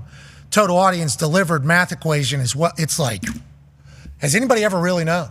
Has anybody ever? A huge impact on everything too. Think of like all those you hear actors talk about when they were first on a show, like Friends or whatever. Like, oh, it got killed. We had terrible ratings. I don't know if Friends did or not, but I've heard like actors talk about it, and then eventually the ratings come around. Oh, then we're doing a 6 number or whatever. They talk about the number that they're getting, and that depends on if you get picked up for another season. Like it's crazy. Who's at the top controlling it? Yeah, but now all the self-report. YouTube also, like Netflix, has partnered with Nielsen. So I don't know what kind of racket Nielsen is running, but they seem to have a monopoly on this thing. Because Prime, right, did self-reporting whenever they were doing Thursday Night Football there for a while. And I don't know if Nielsen's teamed up with Prime as well, but like they could have technically said whatever they want. Bingo, because people could have been on Prime shopping. Their phone number. That was like whenever we did the NFL over in London, I went and spoke at like the kickoff thing. Cool to be asked to do it. Downtown London, they shut down a very important road. Beale Street? Piccadilly? That's in Memphis. Walking in Memphis. That's what they're doing. That's Beale Street. I don't think it was Beale Street in London. But an important street. I don't know what it was. Cool to be asked to be a part of, especially as a punter. Felt it was honored. I go out there and speak. I got the microphone, so I'm literally looking out at the crowd. I'm like, oh, it's a pretty good crowd. Pretty good crowd. Pretty good crowd. It was a pretty good crowd for Saturday. Yeah. Mm-hmm. That's how I took it. Then I was told like 2 days later, 750,000 people were at that thing. I'm like, that was not 700. What I was looking at was not 750,000 or whatever. I think they just counted every human that was walking in London at the time in which the celebration was. I legitimately That's so many people. That is so many people. That's what I forget the number. They said some ridiculous number, and I was actually standing on the stage looking at the crowd. Had been in front of crowds before, pretty good sized crowds. Thousands of people I've been in front of. So I was like, this is a good crowd. Like good for the NFL. I was actually excited to hear what the number was, which is why I looked into it. And then the number they said, I was like, okay. Is the WWE announcing who's doing the numbers in this entire thing? So Prime could have done that, You know, because like anybody that's on there, I think they said 11 million at one point, and it was like 13 million. Yeah. And I forget how the number went. Steady, like 2 million. Yeah. But that's them saying it. It's like, how long did the person watch? What did they watch? What matters? What doesn't matter? I'm intrigued on how you figure out what has interest and what doesn't have interest going forward. Because on the internet, usually there's a scoreboard. Like in YouTube, on X, there's a scoreboard. Instagram, even though you can take off the scoreboard, there's a scoreboard. All these things have scoreboards, but these platforms and streaming services, just like TV, it's all kind of like, what we say it is. Pat, you're not going to believe this, but Amazon also has a partnership with Nielsen. Not for everything, though. Select programming, and one of those things is Thursday Night Football on Prime Video. Does Nielsen get paid to report numbers? Nielsen? Yeah. Who is Nielsen? They've had Who is so much power. Who started? They gotta have the AI. Liam is his first name. Oh yeah, he died. That's Neeson, I think. Oh. No. Liam Neeson died? No. No, he's alive. I'm thinking the guy from Naked Gun. Holy shit. Leslie Nielsen. Leslie. Rest in peace to Leslie Nielsen. Is there any tie to Siskel and Eber for Nielsen? Siskel and Eber? Probably. They're dead. Eber? Right? EVER? Siskel and Beaver. Yeah, and they're reincarnated country music with our own D-Bone. Siskel, Ebert, and D-Bone? Yeah. Bone's got his own ranking system. Bone deserves to be a voter for some country music awards. CMAs. How many bones? So he's just diehard country guy? Is that Bone? Diehard. You have no idea. Diehard. Neither did we. He takes a stance, too. He's not happy about it. He's not happy about it, you know? He's not happy about it. He just likes people paying their respects to country music. Exactly. Authenticity. He's an asshole. Whoa. That's not a bad song, actually. He's an asshole. Leo. Tone Diggs, you want to do a giveaway? Yeah, absolutely, brother. AP Tone, obviously. Big time. Kind of his Super Bowl, right? Valuable. Yeah. How would we have best. ever known if Acho didn't do that video? He was trying to inform sports people. I didn't know. I told you guys. Bruce I Brown had no said something idea. earlier today. He said some people make a video, you watch 10 seconds, you say, okay, I'm out of here. Probably me. People watch my videos, say, give me out of here. Acho starts talking. It's hard to exit. It is. It's hard to exit. Good orator. Especially when it's like a happy birthday to himself and he shows like a house. See, Gump. there's Gump's taking a shot. Gump seems to be taking a few shots, actually. Yeah, that's Gumpy football. That is. Yeah. I mean, that is Gumpy football out there. Tone, what will you attempt to do, you think, at this point? Anything but shoot a basketball. Okay, so Well, it won't be dunking. All right, AJ was hoping for a Duncan's not shooting. holiday dunk. He said anything with a Drop step, basketball. maybe drop step from the block and dunk. He said anything with a basketball, I do believe. I did think. Do you want to throw a football? I will throw a football. Fire picks. You got to throw it into the hoop, though. That's fine. Think, Yeah. I think the Jasmine square is too big. Don't you? I mean, It is. too easy. And Tony played You guys been playing quarterback, every day, right? Correct? Yeah, in Pee Wee football, Yeah, Tone so- Diggs was quarterback. And he also catcher. Yeah. He was catcher for a number one team in a state. Nice. In high school. Country, I thought. Where were you guys in the country? Do you remember where you were ranked in the country? A lot of microphones. 24. 24th in the country. Holy Is that the Mustangs were? Plum Mustangs, yeah. It was a Those big deal. Stangs. Big talking point. Nice. I think you guys ran Neil Walker, right, in the playoffs. Was that year? We played Neil Walker. Well, he didn't play in the game right before the playoffs. He had got into he was raising some hell the night before. Classic. We ran into Baseball. Central, I believe, or Mount Lebo, one of those. They went big. Mount Lebo. They were seeing the baseball. Yeah, they go. That team was seeing the baseball. That was bullshit. You guys had a great year. That was a fun year to follow along with. I want to let you know that. I enjoyed that was the most I enjoyed baseball. My entire life was that year with them. Yeah. What microphone's off. Nick doesn't want you to talk about it. Nothing like it. Like I when go to your the games. When your hometown teams, like your hometown high school, has a great team and you're not on it, you just get to go and cheer. It is so much fun. I almost got beat up at a couple of those games because We I did was that for volleyball for Pat's team. bingo. Yeah, good. Yeah. We had a good time. We had a good team. Basketball too. But same exact thing. We would go. Yeah, and so fun. The ending of that baseball season was not supposed to happen the way it ended, though. Just like the volleyball season, I guess. I almost got my ass beat at one of those games. I happened upon the wrong guy from the other school. And he did not like me going into that game, I guess. I don't know how he knew I was going to be there. Jeez Louise. He had friends. That was some of my best talking I've ever done in my life. Wait, you're going to fight right here? Is that what we're going to do? Let's do it. He said, not just me. And then he had two friends pop up and was like, oh, Where'd they come from? all my friends are playing in this game. All right, I guess we're going to do this. Is this what I had to really do some Song of Day after the game, obviously. Dance away. That would have been a bad day for old Pat McAfee. Those guys were mad. I've never seen them that mad. That baseball game. I think we made up since then, though. I want to let you boys know you had me there for a little bit. You had me on my heels. You knew it. You saw it. You had me on my heels there. You caught me in a moment. Hockey game. I mean, that was deck hockey. Those are just brawls in the parking lot. You're signing up for them. Well, you got Joe Hadley trying to kill guys out there. Stands and it was crazy. Supporting your friends was really dangerous back in the day in eastern or western Pennsylvania, the East Hills of Pittsburgh. Well, we supported aggressively. Yeah, outwardly. We were very supportive.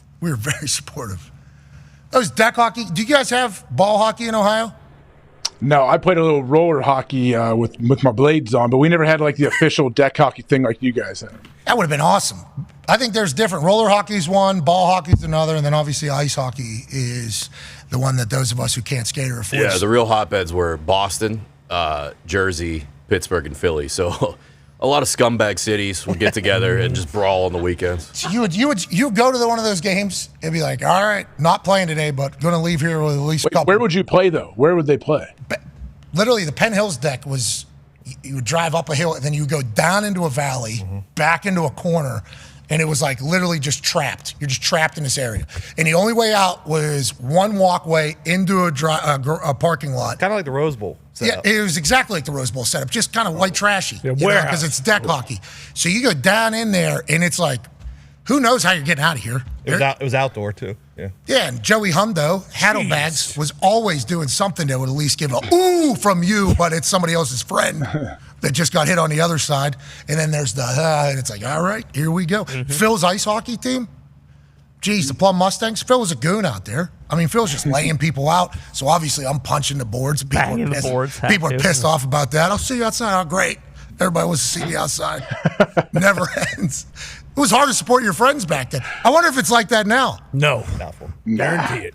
I mean, that's back when you used to meet, hey, like, what's going on? Oh, well, Timmy's meeting Jimmy. They're fighting at the woods at 5 p.m. Like, that was legit happening on a consistent basis. Everybody stands around. Everyone comes around and watches. Yep. Yeah. Those are good old days. Did you hear they were shooting in Monroeville Mall? Just another. Allegedly shooting in Monroeville Mall. Shut it down. That was our mall we hung out at. Just another Tuesday. Big brawls at the Monroeville Mall. Oh, yeah. I mean, it was every time you left the house, there was a chance you were going to get into it. Boy, what a different time. What a different time. Bus stop brawls in grade school. Yeah. That was just nonstop. Working the jab young is a good move. Working the jab, because inevitably you're going to get held apart. So getting a couple good shots in so you don't leave empty-handed, if you will, is a good play.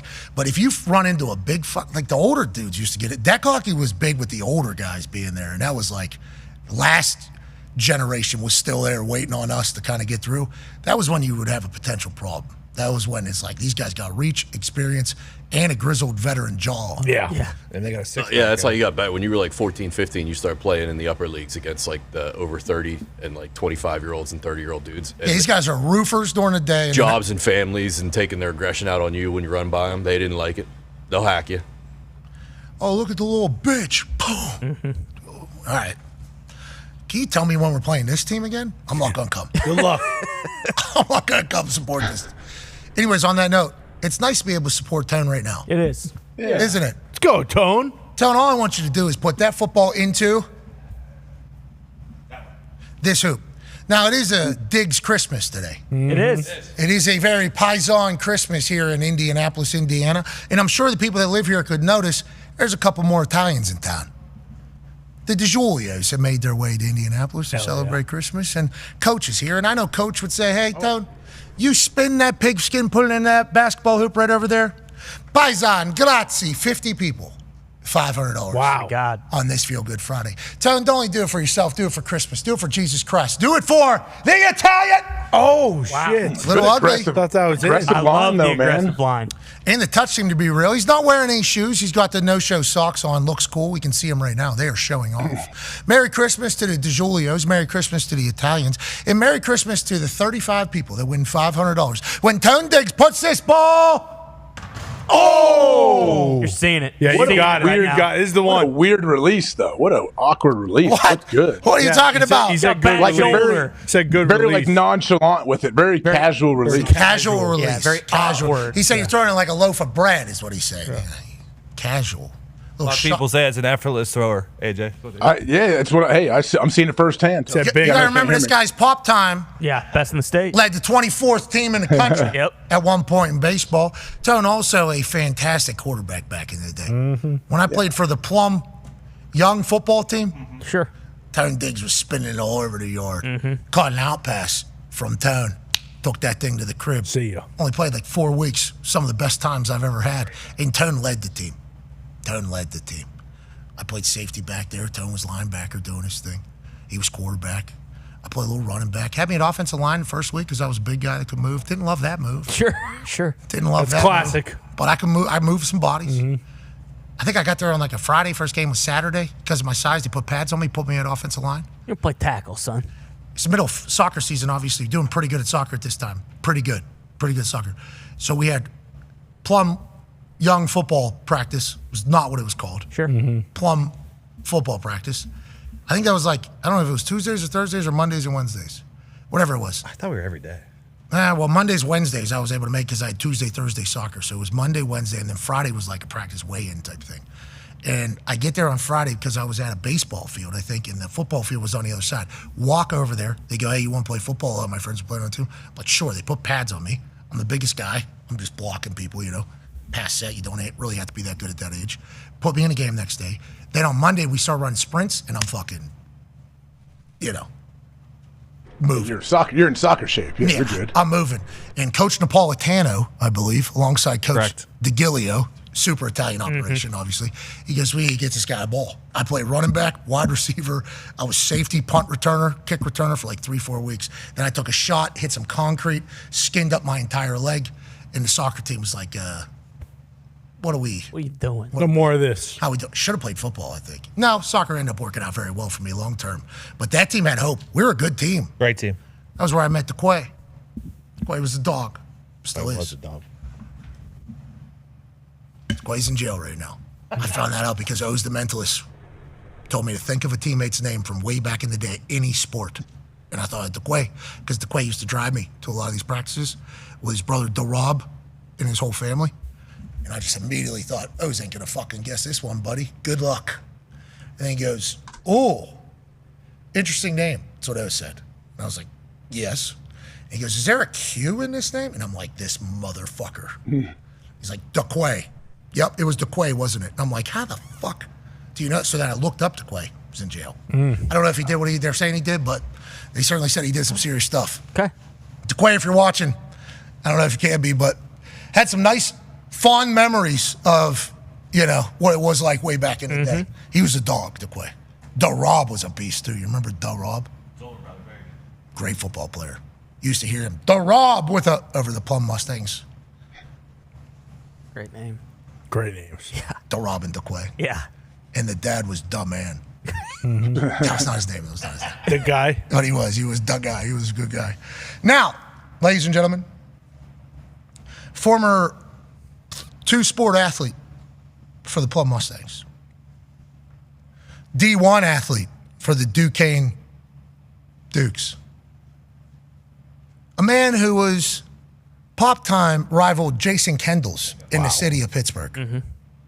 Can he become a guy that can win 30 people $500? All he's got to do, Connor, is what? Put that football on that hoop right over there. Right over there? Uh-huh. How are you doing right now? I got a shit so bad. So I'm doing good.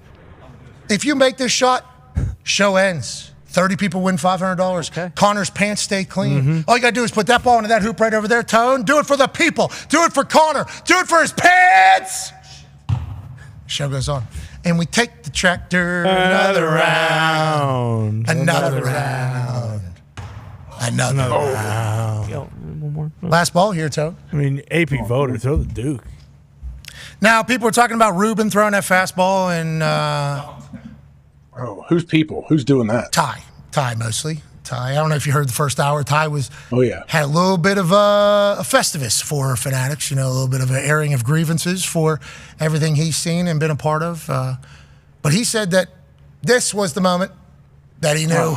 Oh, the next one's worse. I mean, he's throwing gas a little bit. It looks pretty fast. Yeah, he's 8 feet away. He doesn't have time to work on his throw. Obviously, he's got businesses to maintain. I don't know how I you get do it. that. Don't run a $1 billion sports company then if you fucking throw a baseball like that. Okay, well, he'll get better at throwing the baseball, and Fanatics understands No, he that won't. I think that is a tough thing to get better You're kind at. of born with that. You're kind of born with that, I think a little bit. His work ethic, obviously, Fanatics is going to get better, we assume. Well, wasn't he all-time quarterback on the beach at the white party with Tommy's team and the other guys too? Who are the other guys? I don't remember. ASAP. Who's who? Yeah. Remember they had a funny Travis, shirt. Drewski One guy had a cool was going shirt too. Drewski can't go deep. You ever seen him run in those? He always wears those He can Jesus fly. sandals. He can move. He can move. He's much more athletic than I think anybody gives him credit for. He He's was a big running, dude. Yeah, big guy. he was running around with Ruben Full pads. in full Patriots pads. Yeah, With the Jesus sandals. Yeah. Drewski was wide open. look good. He did look good. Tony, why don't you look good for the program? Yeah. There's Drewski. There Look he at him is. moving. Yeah. Wait, let Ruben. Ruben got the angle on him. He's in cleats, full cleats. I don't know. To be clear, very Ruben athletic. Wait, that's Ruben. That's not Edelman. Are you sure that's not Jules? Ruben. Sounds like No, Jules. I Jules think right it's there. Are we sure? You're right. I don't. I just. That is Jules. Okay, that's a thought. I just assumed it was Ruben. Run that one more time. I mean, Drewski's keeping up with Julian Edelman there. Yeah, that's crazy. Look at that gait on Jules. Arm pump, knee drive. That's a big beach. Fanatics is going to get better, is what we're saying. good. Fanatics is going to get better. Oh, yeah. We don't know about the throw, could potentially, but Fanatics will get better because they understand that sports fans are very passionate. Sports fans invest everything they have into some of these things, and a jersey can change a life. Yeah. Literally, can change the future. But when it shows up with the wrong city, wrong name, hole in it, drop. Yeah, exactly. Numbers peeling off. Number switch. People are going to complain. Yeah. That's just how it goes whenever you're dealing with people's money. Speaking of people's money, why don't you make 25 people $500 rich return? All you got to do is put that football into that hoop right over there. Oh, that was the one. Had a lot of good throws. He's all the good. Throw the Duke. I remember Tone running through that. I know he can't hear me, but remember when he ran through the blaster when you guys went to the Colts training camp? Like he looked legit. He looked explosive. AJ brought up the great time of when you ran through the blaster at the Colts training camp. You remember that? You dropped shoulder. Yeah. Brought the I'm serious though. I'm not messing around. Yeah, you could tell the guy played football before. He had met that device before. There's some people that show up at a football practice and they go, "This will be fun," and they have no idea what's coming. Yeah, they don't know. You need to gain some speed before you get into that thing. Yeah, people that try to push the sled too, they're like, "Oh, I'll push the sled here," and that thing turn up and sideways. It's like, nope, you are not going to be pushing that, and you need a little bit more leverage on that. Same with the blaster, and he was nothing short of impressed. Tony, he said, "Think about how athletic you are. Think about how tough you are. Think about how cool you are. Think about how great this the Julia Christmas is going to be with coaching." The pepperoni. Man, is Mikey? Oh, Mikey Dog. shit! The rolls. Oh my God, so much paisan. How about the pastries? Yeah, pumpkin rolls. Oh no pepper, my! No pepper. I remember when we used to get those at the office. We used to, Coach. We don't know where they've been. That's way off. All right, nobody wins. One more. Tone Diggs, study Fade people. away. Almost Game broke the ping miss. pong table.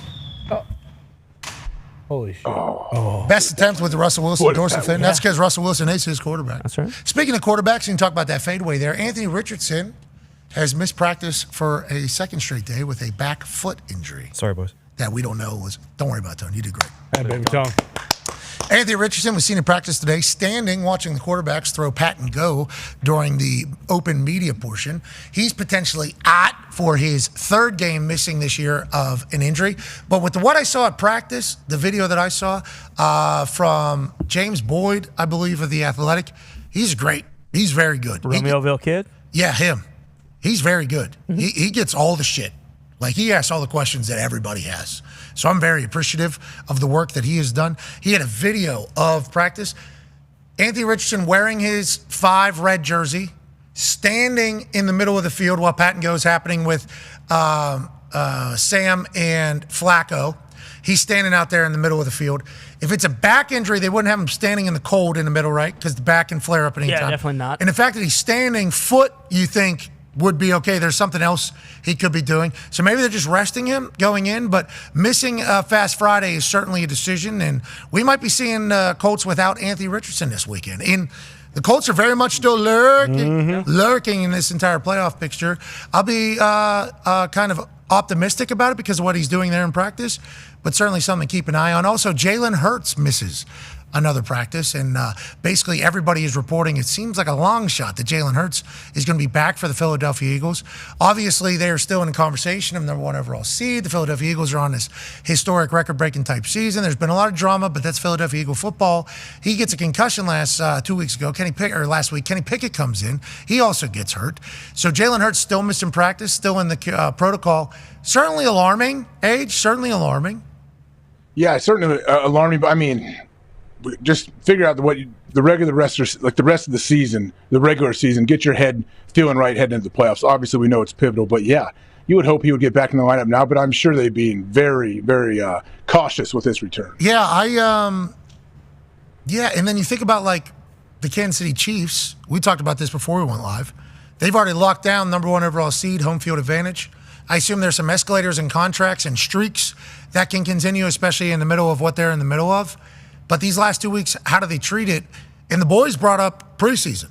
Yeah, exactly. Like the Chiefs play their guys in preseason, every single game. Who knows if they're going to play the entire game against the Broncos? And I'm not sure if it's on the road or at home. But either way, you would assume most of the starters, the ones who aren't banged up, like Schefter mentioned Chris Jones. Like he is a little banged up, didn't play on Christmas. He's probably not going to like push it to go. But the guys that aren't banged up, like the normal dudes, they're probably going to play, the first half, I would assume, maybe a quarter. Like I would guess more so that they would want to play, especially if there are escalators for some guys like that need to get 90 catches or 100, like whatever the hell it's supposed to be. I watched an awesome couple plays get drawn up for Dallas Clark to get some catches because he needed like 2, and then I think Reggie needed 1. They're playing running back. We're on a little wheel here. Don't you worry about it. Bang, pow, boom, and then we're getting out of here. Those are the things that you earn, by the way. If you earn the number 1 overall seed and earn the opportunity to make those decisions, they're not easy ones, though, because everything we've been talking about with college football. Like if you rest guys and then they come back in their crop, well, that's poor. Why would you ever do that? And then if you play guys and they get hurt, well, why would you ever do that? It's like, never a definitive answer on how this works out. Yeah, it's a good problem to have, I guess, but it is something you have to address. I've done it both. When I was in Green Bay, obviously, I had Aaron Rodgers as the quarterback. We won a lot of games. So we had times where the last game or so, I know there's times when Aaron didn't really play the last game of the regular season. We go in with a bye, and then all of a sudden, boom, we get beat in the first round of the playoffs. The year we won the Super Bowl, we squeaked our way into the playoffs by winning our last 2 regular season games and then won 3 games on the road to get to the Super Bowl. So, yeah, there's no, exact way to do it. There's many different ways. And then you think about that, like that Baltimore Ravens team, the way they're talking, they have to win because they had so many losses early. They're playing for their seeding, for their road, for everything. And it's like, I think they like it that they have no other option. Because there's not even a conversation of whether or not they should rest Lamar. It's like, nah, we're trying to get a hat this Sunday. Yep. Let's keep it rolling and play the games in front of us. It's an added distraction. Whether it's a good one or not is certainly a conversation, but it's certainly an added decision that has to be made. Yeah, it was a couple years ago when the Packers, it was the year Bakhtiari was kind of like Willie Woney all year with his knee. He played the last week of the season against the Lions and then wasn't available first weekend of the playoffs against the Niners, and it killed him. It was the reason they lost the game pretty much. It's crazy. Because if you do, you're bad. If you don't, you're bad. If you end up winning, nobody remembers any of it. Exactly. Yep. Like we rested starters last 2 weeks because we had number 1 seed locked up in my rookie season. I say we because I just so happened to wear a uniform on that team. I didn't make any decision or was the reason why we won or lost any games or Super Bowl, which is cool with me. A lot of people get blamed for us losing that Super Bowl. I'm not one of them. So it's a lot better than any tournament. Wish we would have won it. That would have been great. But my name's kept out of the conversation, and that's how it should be as a punter. But I remember if we would have lost that first game, everybody would have just killed Bill Polian. Yep. For resting. Why would you slow down this team? But instead we win, we go all the way to the Super Bowl. Then we lose to Drew Brees after having a lead at halftime in the Saints. And it's like, I don't think anybody looked back on the last 2 games of the season as a reason for why we lost the Super Bowl. So as long as you make it, nobody will care what you do. But if you lose before you get there, everybody's judging you. And even though you're the number 1 overall seed or could have been the number 1 overall seed, let's get this guy the fuck out of here. Mm-hmm. Maybe not Andy Reid, though. Andy Reid might have earned up the love from Kansas City. So. Yeah. Plus, you're just looking for a reason at that point. Like it's not. There's no Usually it's just because the other team fucking won the game. I hope these games get better, though. They will. Playoffs are going to be They have awesome, to. I think. Yeah, They will. This week, Bengals Broncos is going to be a great. Good on good. We'll be fine. All right, let's get the hell out of here. Let's have a great weekend, boys. Hell yeah. Everybody stay healthy. Friday. What a weird Friday. Huh? So weird. Yeah, we had a weekend already in the middle of the week because we're lazy. Yeah. It's weird. No, it's because it's old JC. We're celebrating. Great haircut on Monday. No, Jesus Christ. Yeah, that's what I meant. Big pop my out of bad. it. Yeah. Love that one. Big pop out of it. All right, it was been a lot of fun. Yeah, it is weird. Yesterday I was going to bed, and it felt like it was going to be Monday Night Football. Yep. Yeah, exactly. And we had a primetime football game. Yeah. So it was hard not to do that. We want to let everybody know we'll miss you too. We'll miss you too. That's right. I feel like PSA, maybe for those at home, let's be loading up on the vitamins this weekend. Mm-hmm. Okay, let's start combating whatever is certainly coming for our office. Was D-Bone the first one to bring it in here? Potentially. And I've been saying it's definitely his fault. We're all going to get it, but the world, I think, is potentially getting it right now. That season. Whatever it is. So let's make sure we're vitamined up. Let's make sure we're taking care of ourselves. Let's make sure we're washing our hands. Let's make sure we're not making eye contact with people. Yeah. Sure. Let's go back and do it all. Let's not handshake. Let's do 6. No, I'm joking. I think you're going to get it whether you like it or not. Yeah. That's the time of year we're in. Let's hope that we don't get the bad version of it. And to our friends that are currently going through any type of sickness, obviously we're not talking about real ones. We're talking about like the seasonal shit that comes and goes. We apologize that your 24, 48 hours are going to suck. Yeah. And they are going to suck. Yep. You're just kind of punting on a day and a half. Mm-hmm. Fluids. A lot of fluids. Mm-hmm. Water. Hydrate. Yeah. And wash your hands. Yes. Yes. Sanitize. Let's wash our hands. Emergency. Let's wash our hands. Emergency's good. But then there's people that'll come out and say, It's actually terrible for you. yeah, I'm not even. You're right. No matter what you do. We know too much. That's stupid. We know too much. This person, very qualified on subject at hand, saying this. This person, very qualified on subject at hand, saying the direct opposite. And all it is a difference of 1 scroll or 2 scrolls. So what do I know? What are you going to do? That's life. That's life. It is, isn't it? It is. Well, we're lucky to have this life, aren't we? Hell yeah. Because it could be different. You know where we could be? Where? Fucking dead. Yeah. In the ground. It's true. Or in a raised one. Or in an urn. Yes. Yeah. You know? Or unfound. There's people that are dead out there that haven't even found. Unmarked. Mausoleum would be a lot of a choice. That's what you want to do? You want to be the one that's in the big thing? Look at me. Yeah. Yep. Down there in New Orleans, all that. Yeah. Oh, yeah. Because flood. Flooding. Sea level, yeah. Your honor shows that. And it's just up. What's that? That's cemetery. They're all above ground. That's wild to think about. It's just the way it is. Just dust and bones. We're not in there. We're not on the ground. We're still here. We have life. Let's never forget it. Let's enjoy it. Let's enjoy it. Let's remember how lucky we are to have it. And let's have a great weekend. We got football tomorrow all day. What? We got football Sunday all day. What? And then we're back for an overreaction Monday. That's going to be epic. Next week is going to be awesome. Rose Bowl. Boom. Wednesday. Boom. January 1, 2025. Quarterfinals. Oregon, Ohio State, live in Pasadena, California, 5 p.m. Eastern. We're going to be on the sideline for it. Yep. Next week's going to be awesome. Yes. New Year's Eve, Boise State, Penn State. Next week's going to be awesome. Football is awesome. Let's go, boys. Let's have a weekend. Hot damn. All right, be a friend, tell a friend something nice that might change their life. We're in this thing together. Shout out to DoorDash. You saw them pop up a couple times. Obviously, the time is right to DoorDash. Anything that you need, anytime. Okay? Whatever you need, however you need it, DoorDash can get it to you. It says get all your game day faves delivered every single day. It's not just game day faves. You can obviously get pizza. You can order pizza Yeah, exactly. on DoorDash, which is phenomenal. Any day. You can order any food, any restaurant on DoorDash, but also you can get anything that you need. You know, you need like a heating pad. Yep. That could show up. Yeah. Toothbrush. Cold medicine. Yep. Anything. DoorDash is, Pepto-Bismol. Yep. Pepto. which everybody knows what it does. Of course. Guy experienced Pepto-Bismol for the first time this morning. Connor. So what's this do? It should help you. I wasn't sure if it was a hold or I forget the other word I'm looking for. Not a laxative. There you go. Yeah, is it a cover up? Yeah. Or am I getting rid of Hold this? it in or Less get it out? shite, not more shite. Yeah. You don't want the more shite. It passed, so I feel okay right now. Good for you. Yeah. I was very pumped about it, actually. Congratulations on what you've done today. Hey, we got it done. You did. We did. Hell yeah. Still bringing it. About to bring it Don't again. don't dump in your car on the way home. Boom. That's always a concern. Boom. Boom. Boom. That's 5 of them. We had somebody that we knew puke all over an airplane bathroom recently and a terminal. Yep. And then leave and say, who the fuck did that? That's disgusting. Jeez. He even followed up with an ooh. Ew. Yeah. Who was this? We'll tell you about it. Be a friend, tell a friend something nice that might change their life. We're in this thing together. Even that person that puked all over an airplane bathroom and all over an airport's terminal. Oh, middle of it. Could have been a dump, I guess. Merry Christmas. Yeah, Merry Christmas, motherfucker. I don't know what I'd rather have.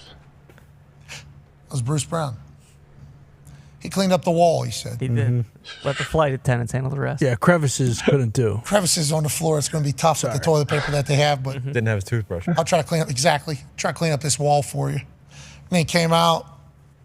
Who did that? Oh my God. Puked in there. Smells so bad. What? Ew. Yeah. Did he try to puke into the toilet? Well, he's dumping, you see. So. Oh, it was He was taking a dump and then he just puked all over the wall. Yeah, I think he was trying to get it into the sink, maybe, but instead, you got to do a little free throw there. Oh, Two floor flood. I was doing the old puke in the mouth on the way too, so it could have been way worse. To be fair, it caught the worst of it early. Oh, so you spit it out? It could have been all over the last row. Yeah, Baby birded somebody. Yeah, you just kind of catch it and then kind of hold your hand worse. there. Oh, fuck. Oh no! And then What if somebody would have been there? What if that red lights lit up there for the bathroom? Oh, it would have been game over. Open up the hatch. What'd you do? Did you spit it into the toilet? No, I literally painted the entire wall. I think the toilet seat was down, so it was just everywhere but the toilet. That is a nightmare. Yes, That's an open public space, commercial plane bathroom. Worst one. You're on a stage when you walk in. Man. They actually put a light on. Coming to the stage now.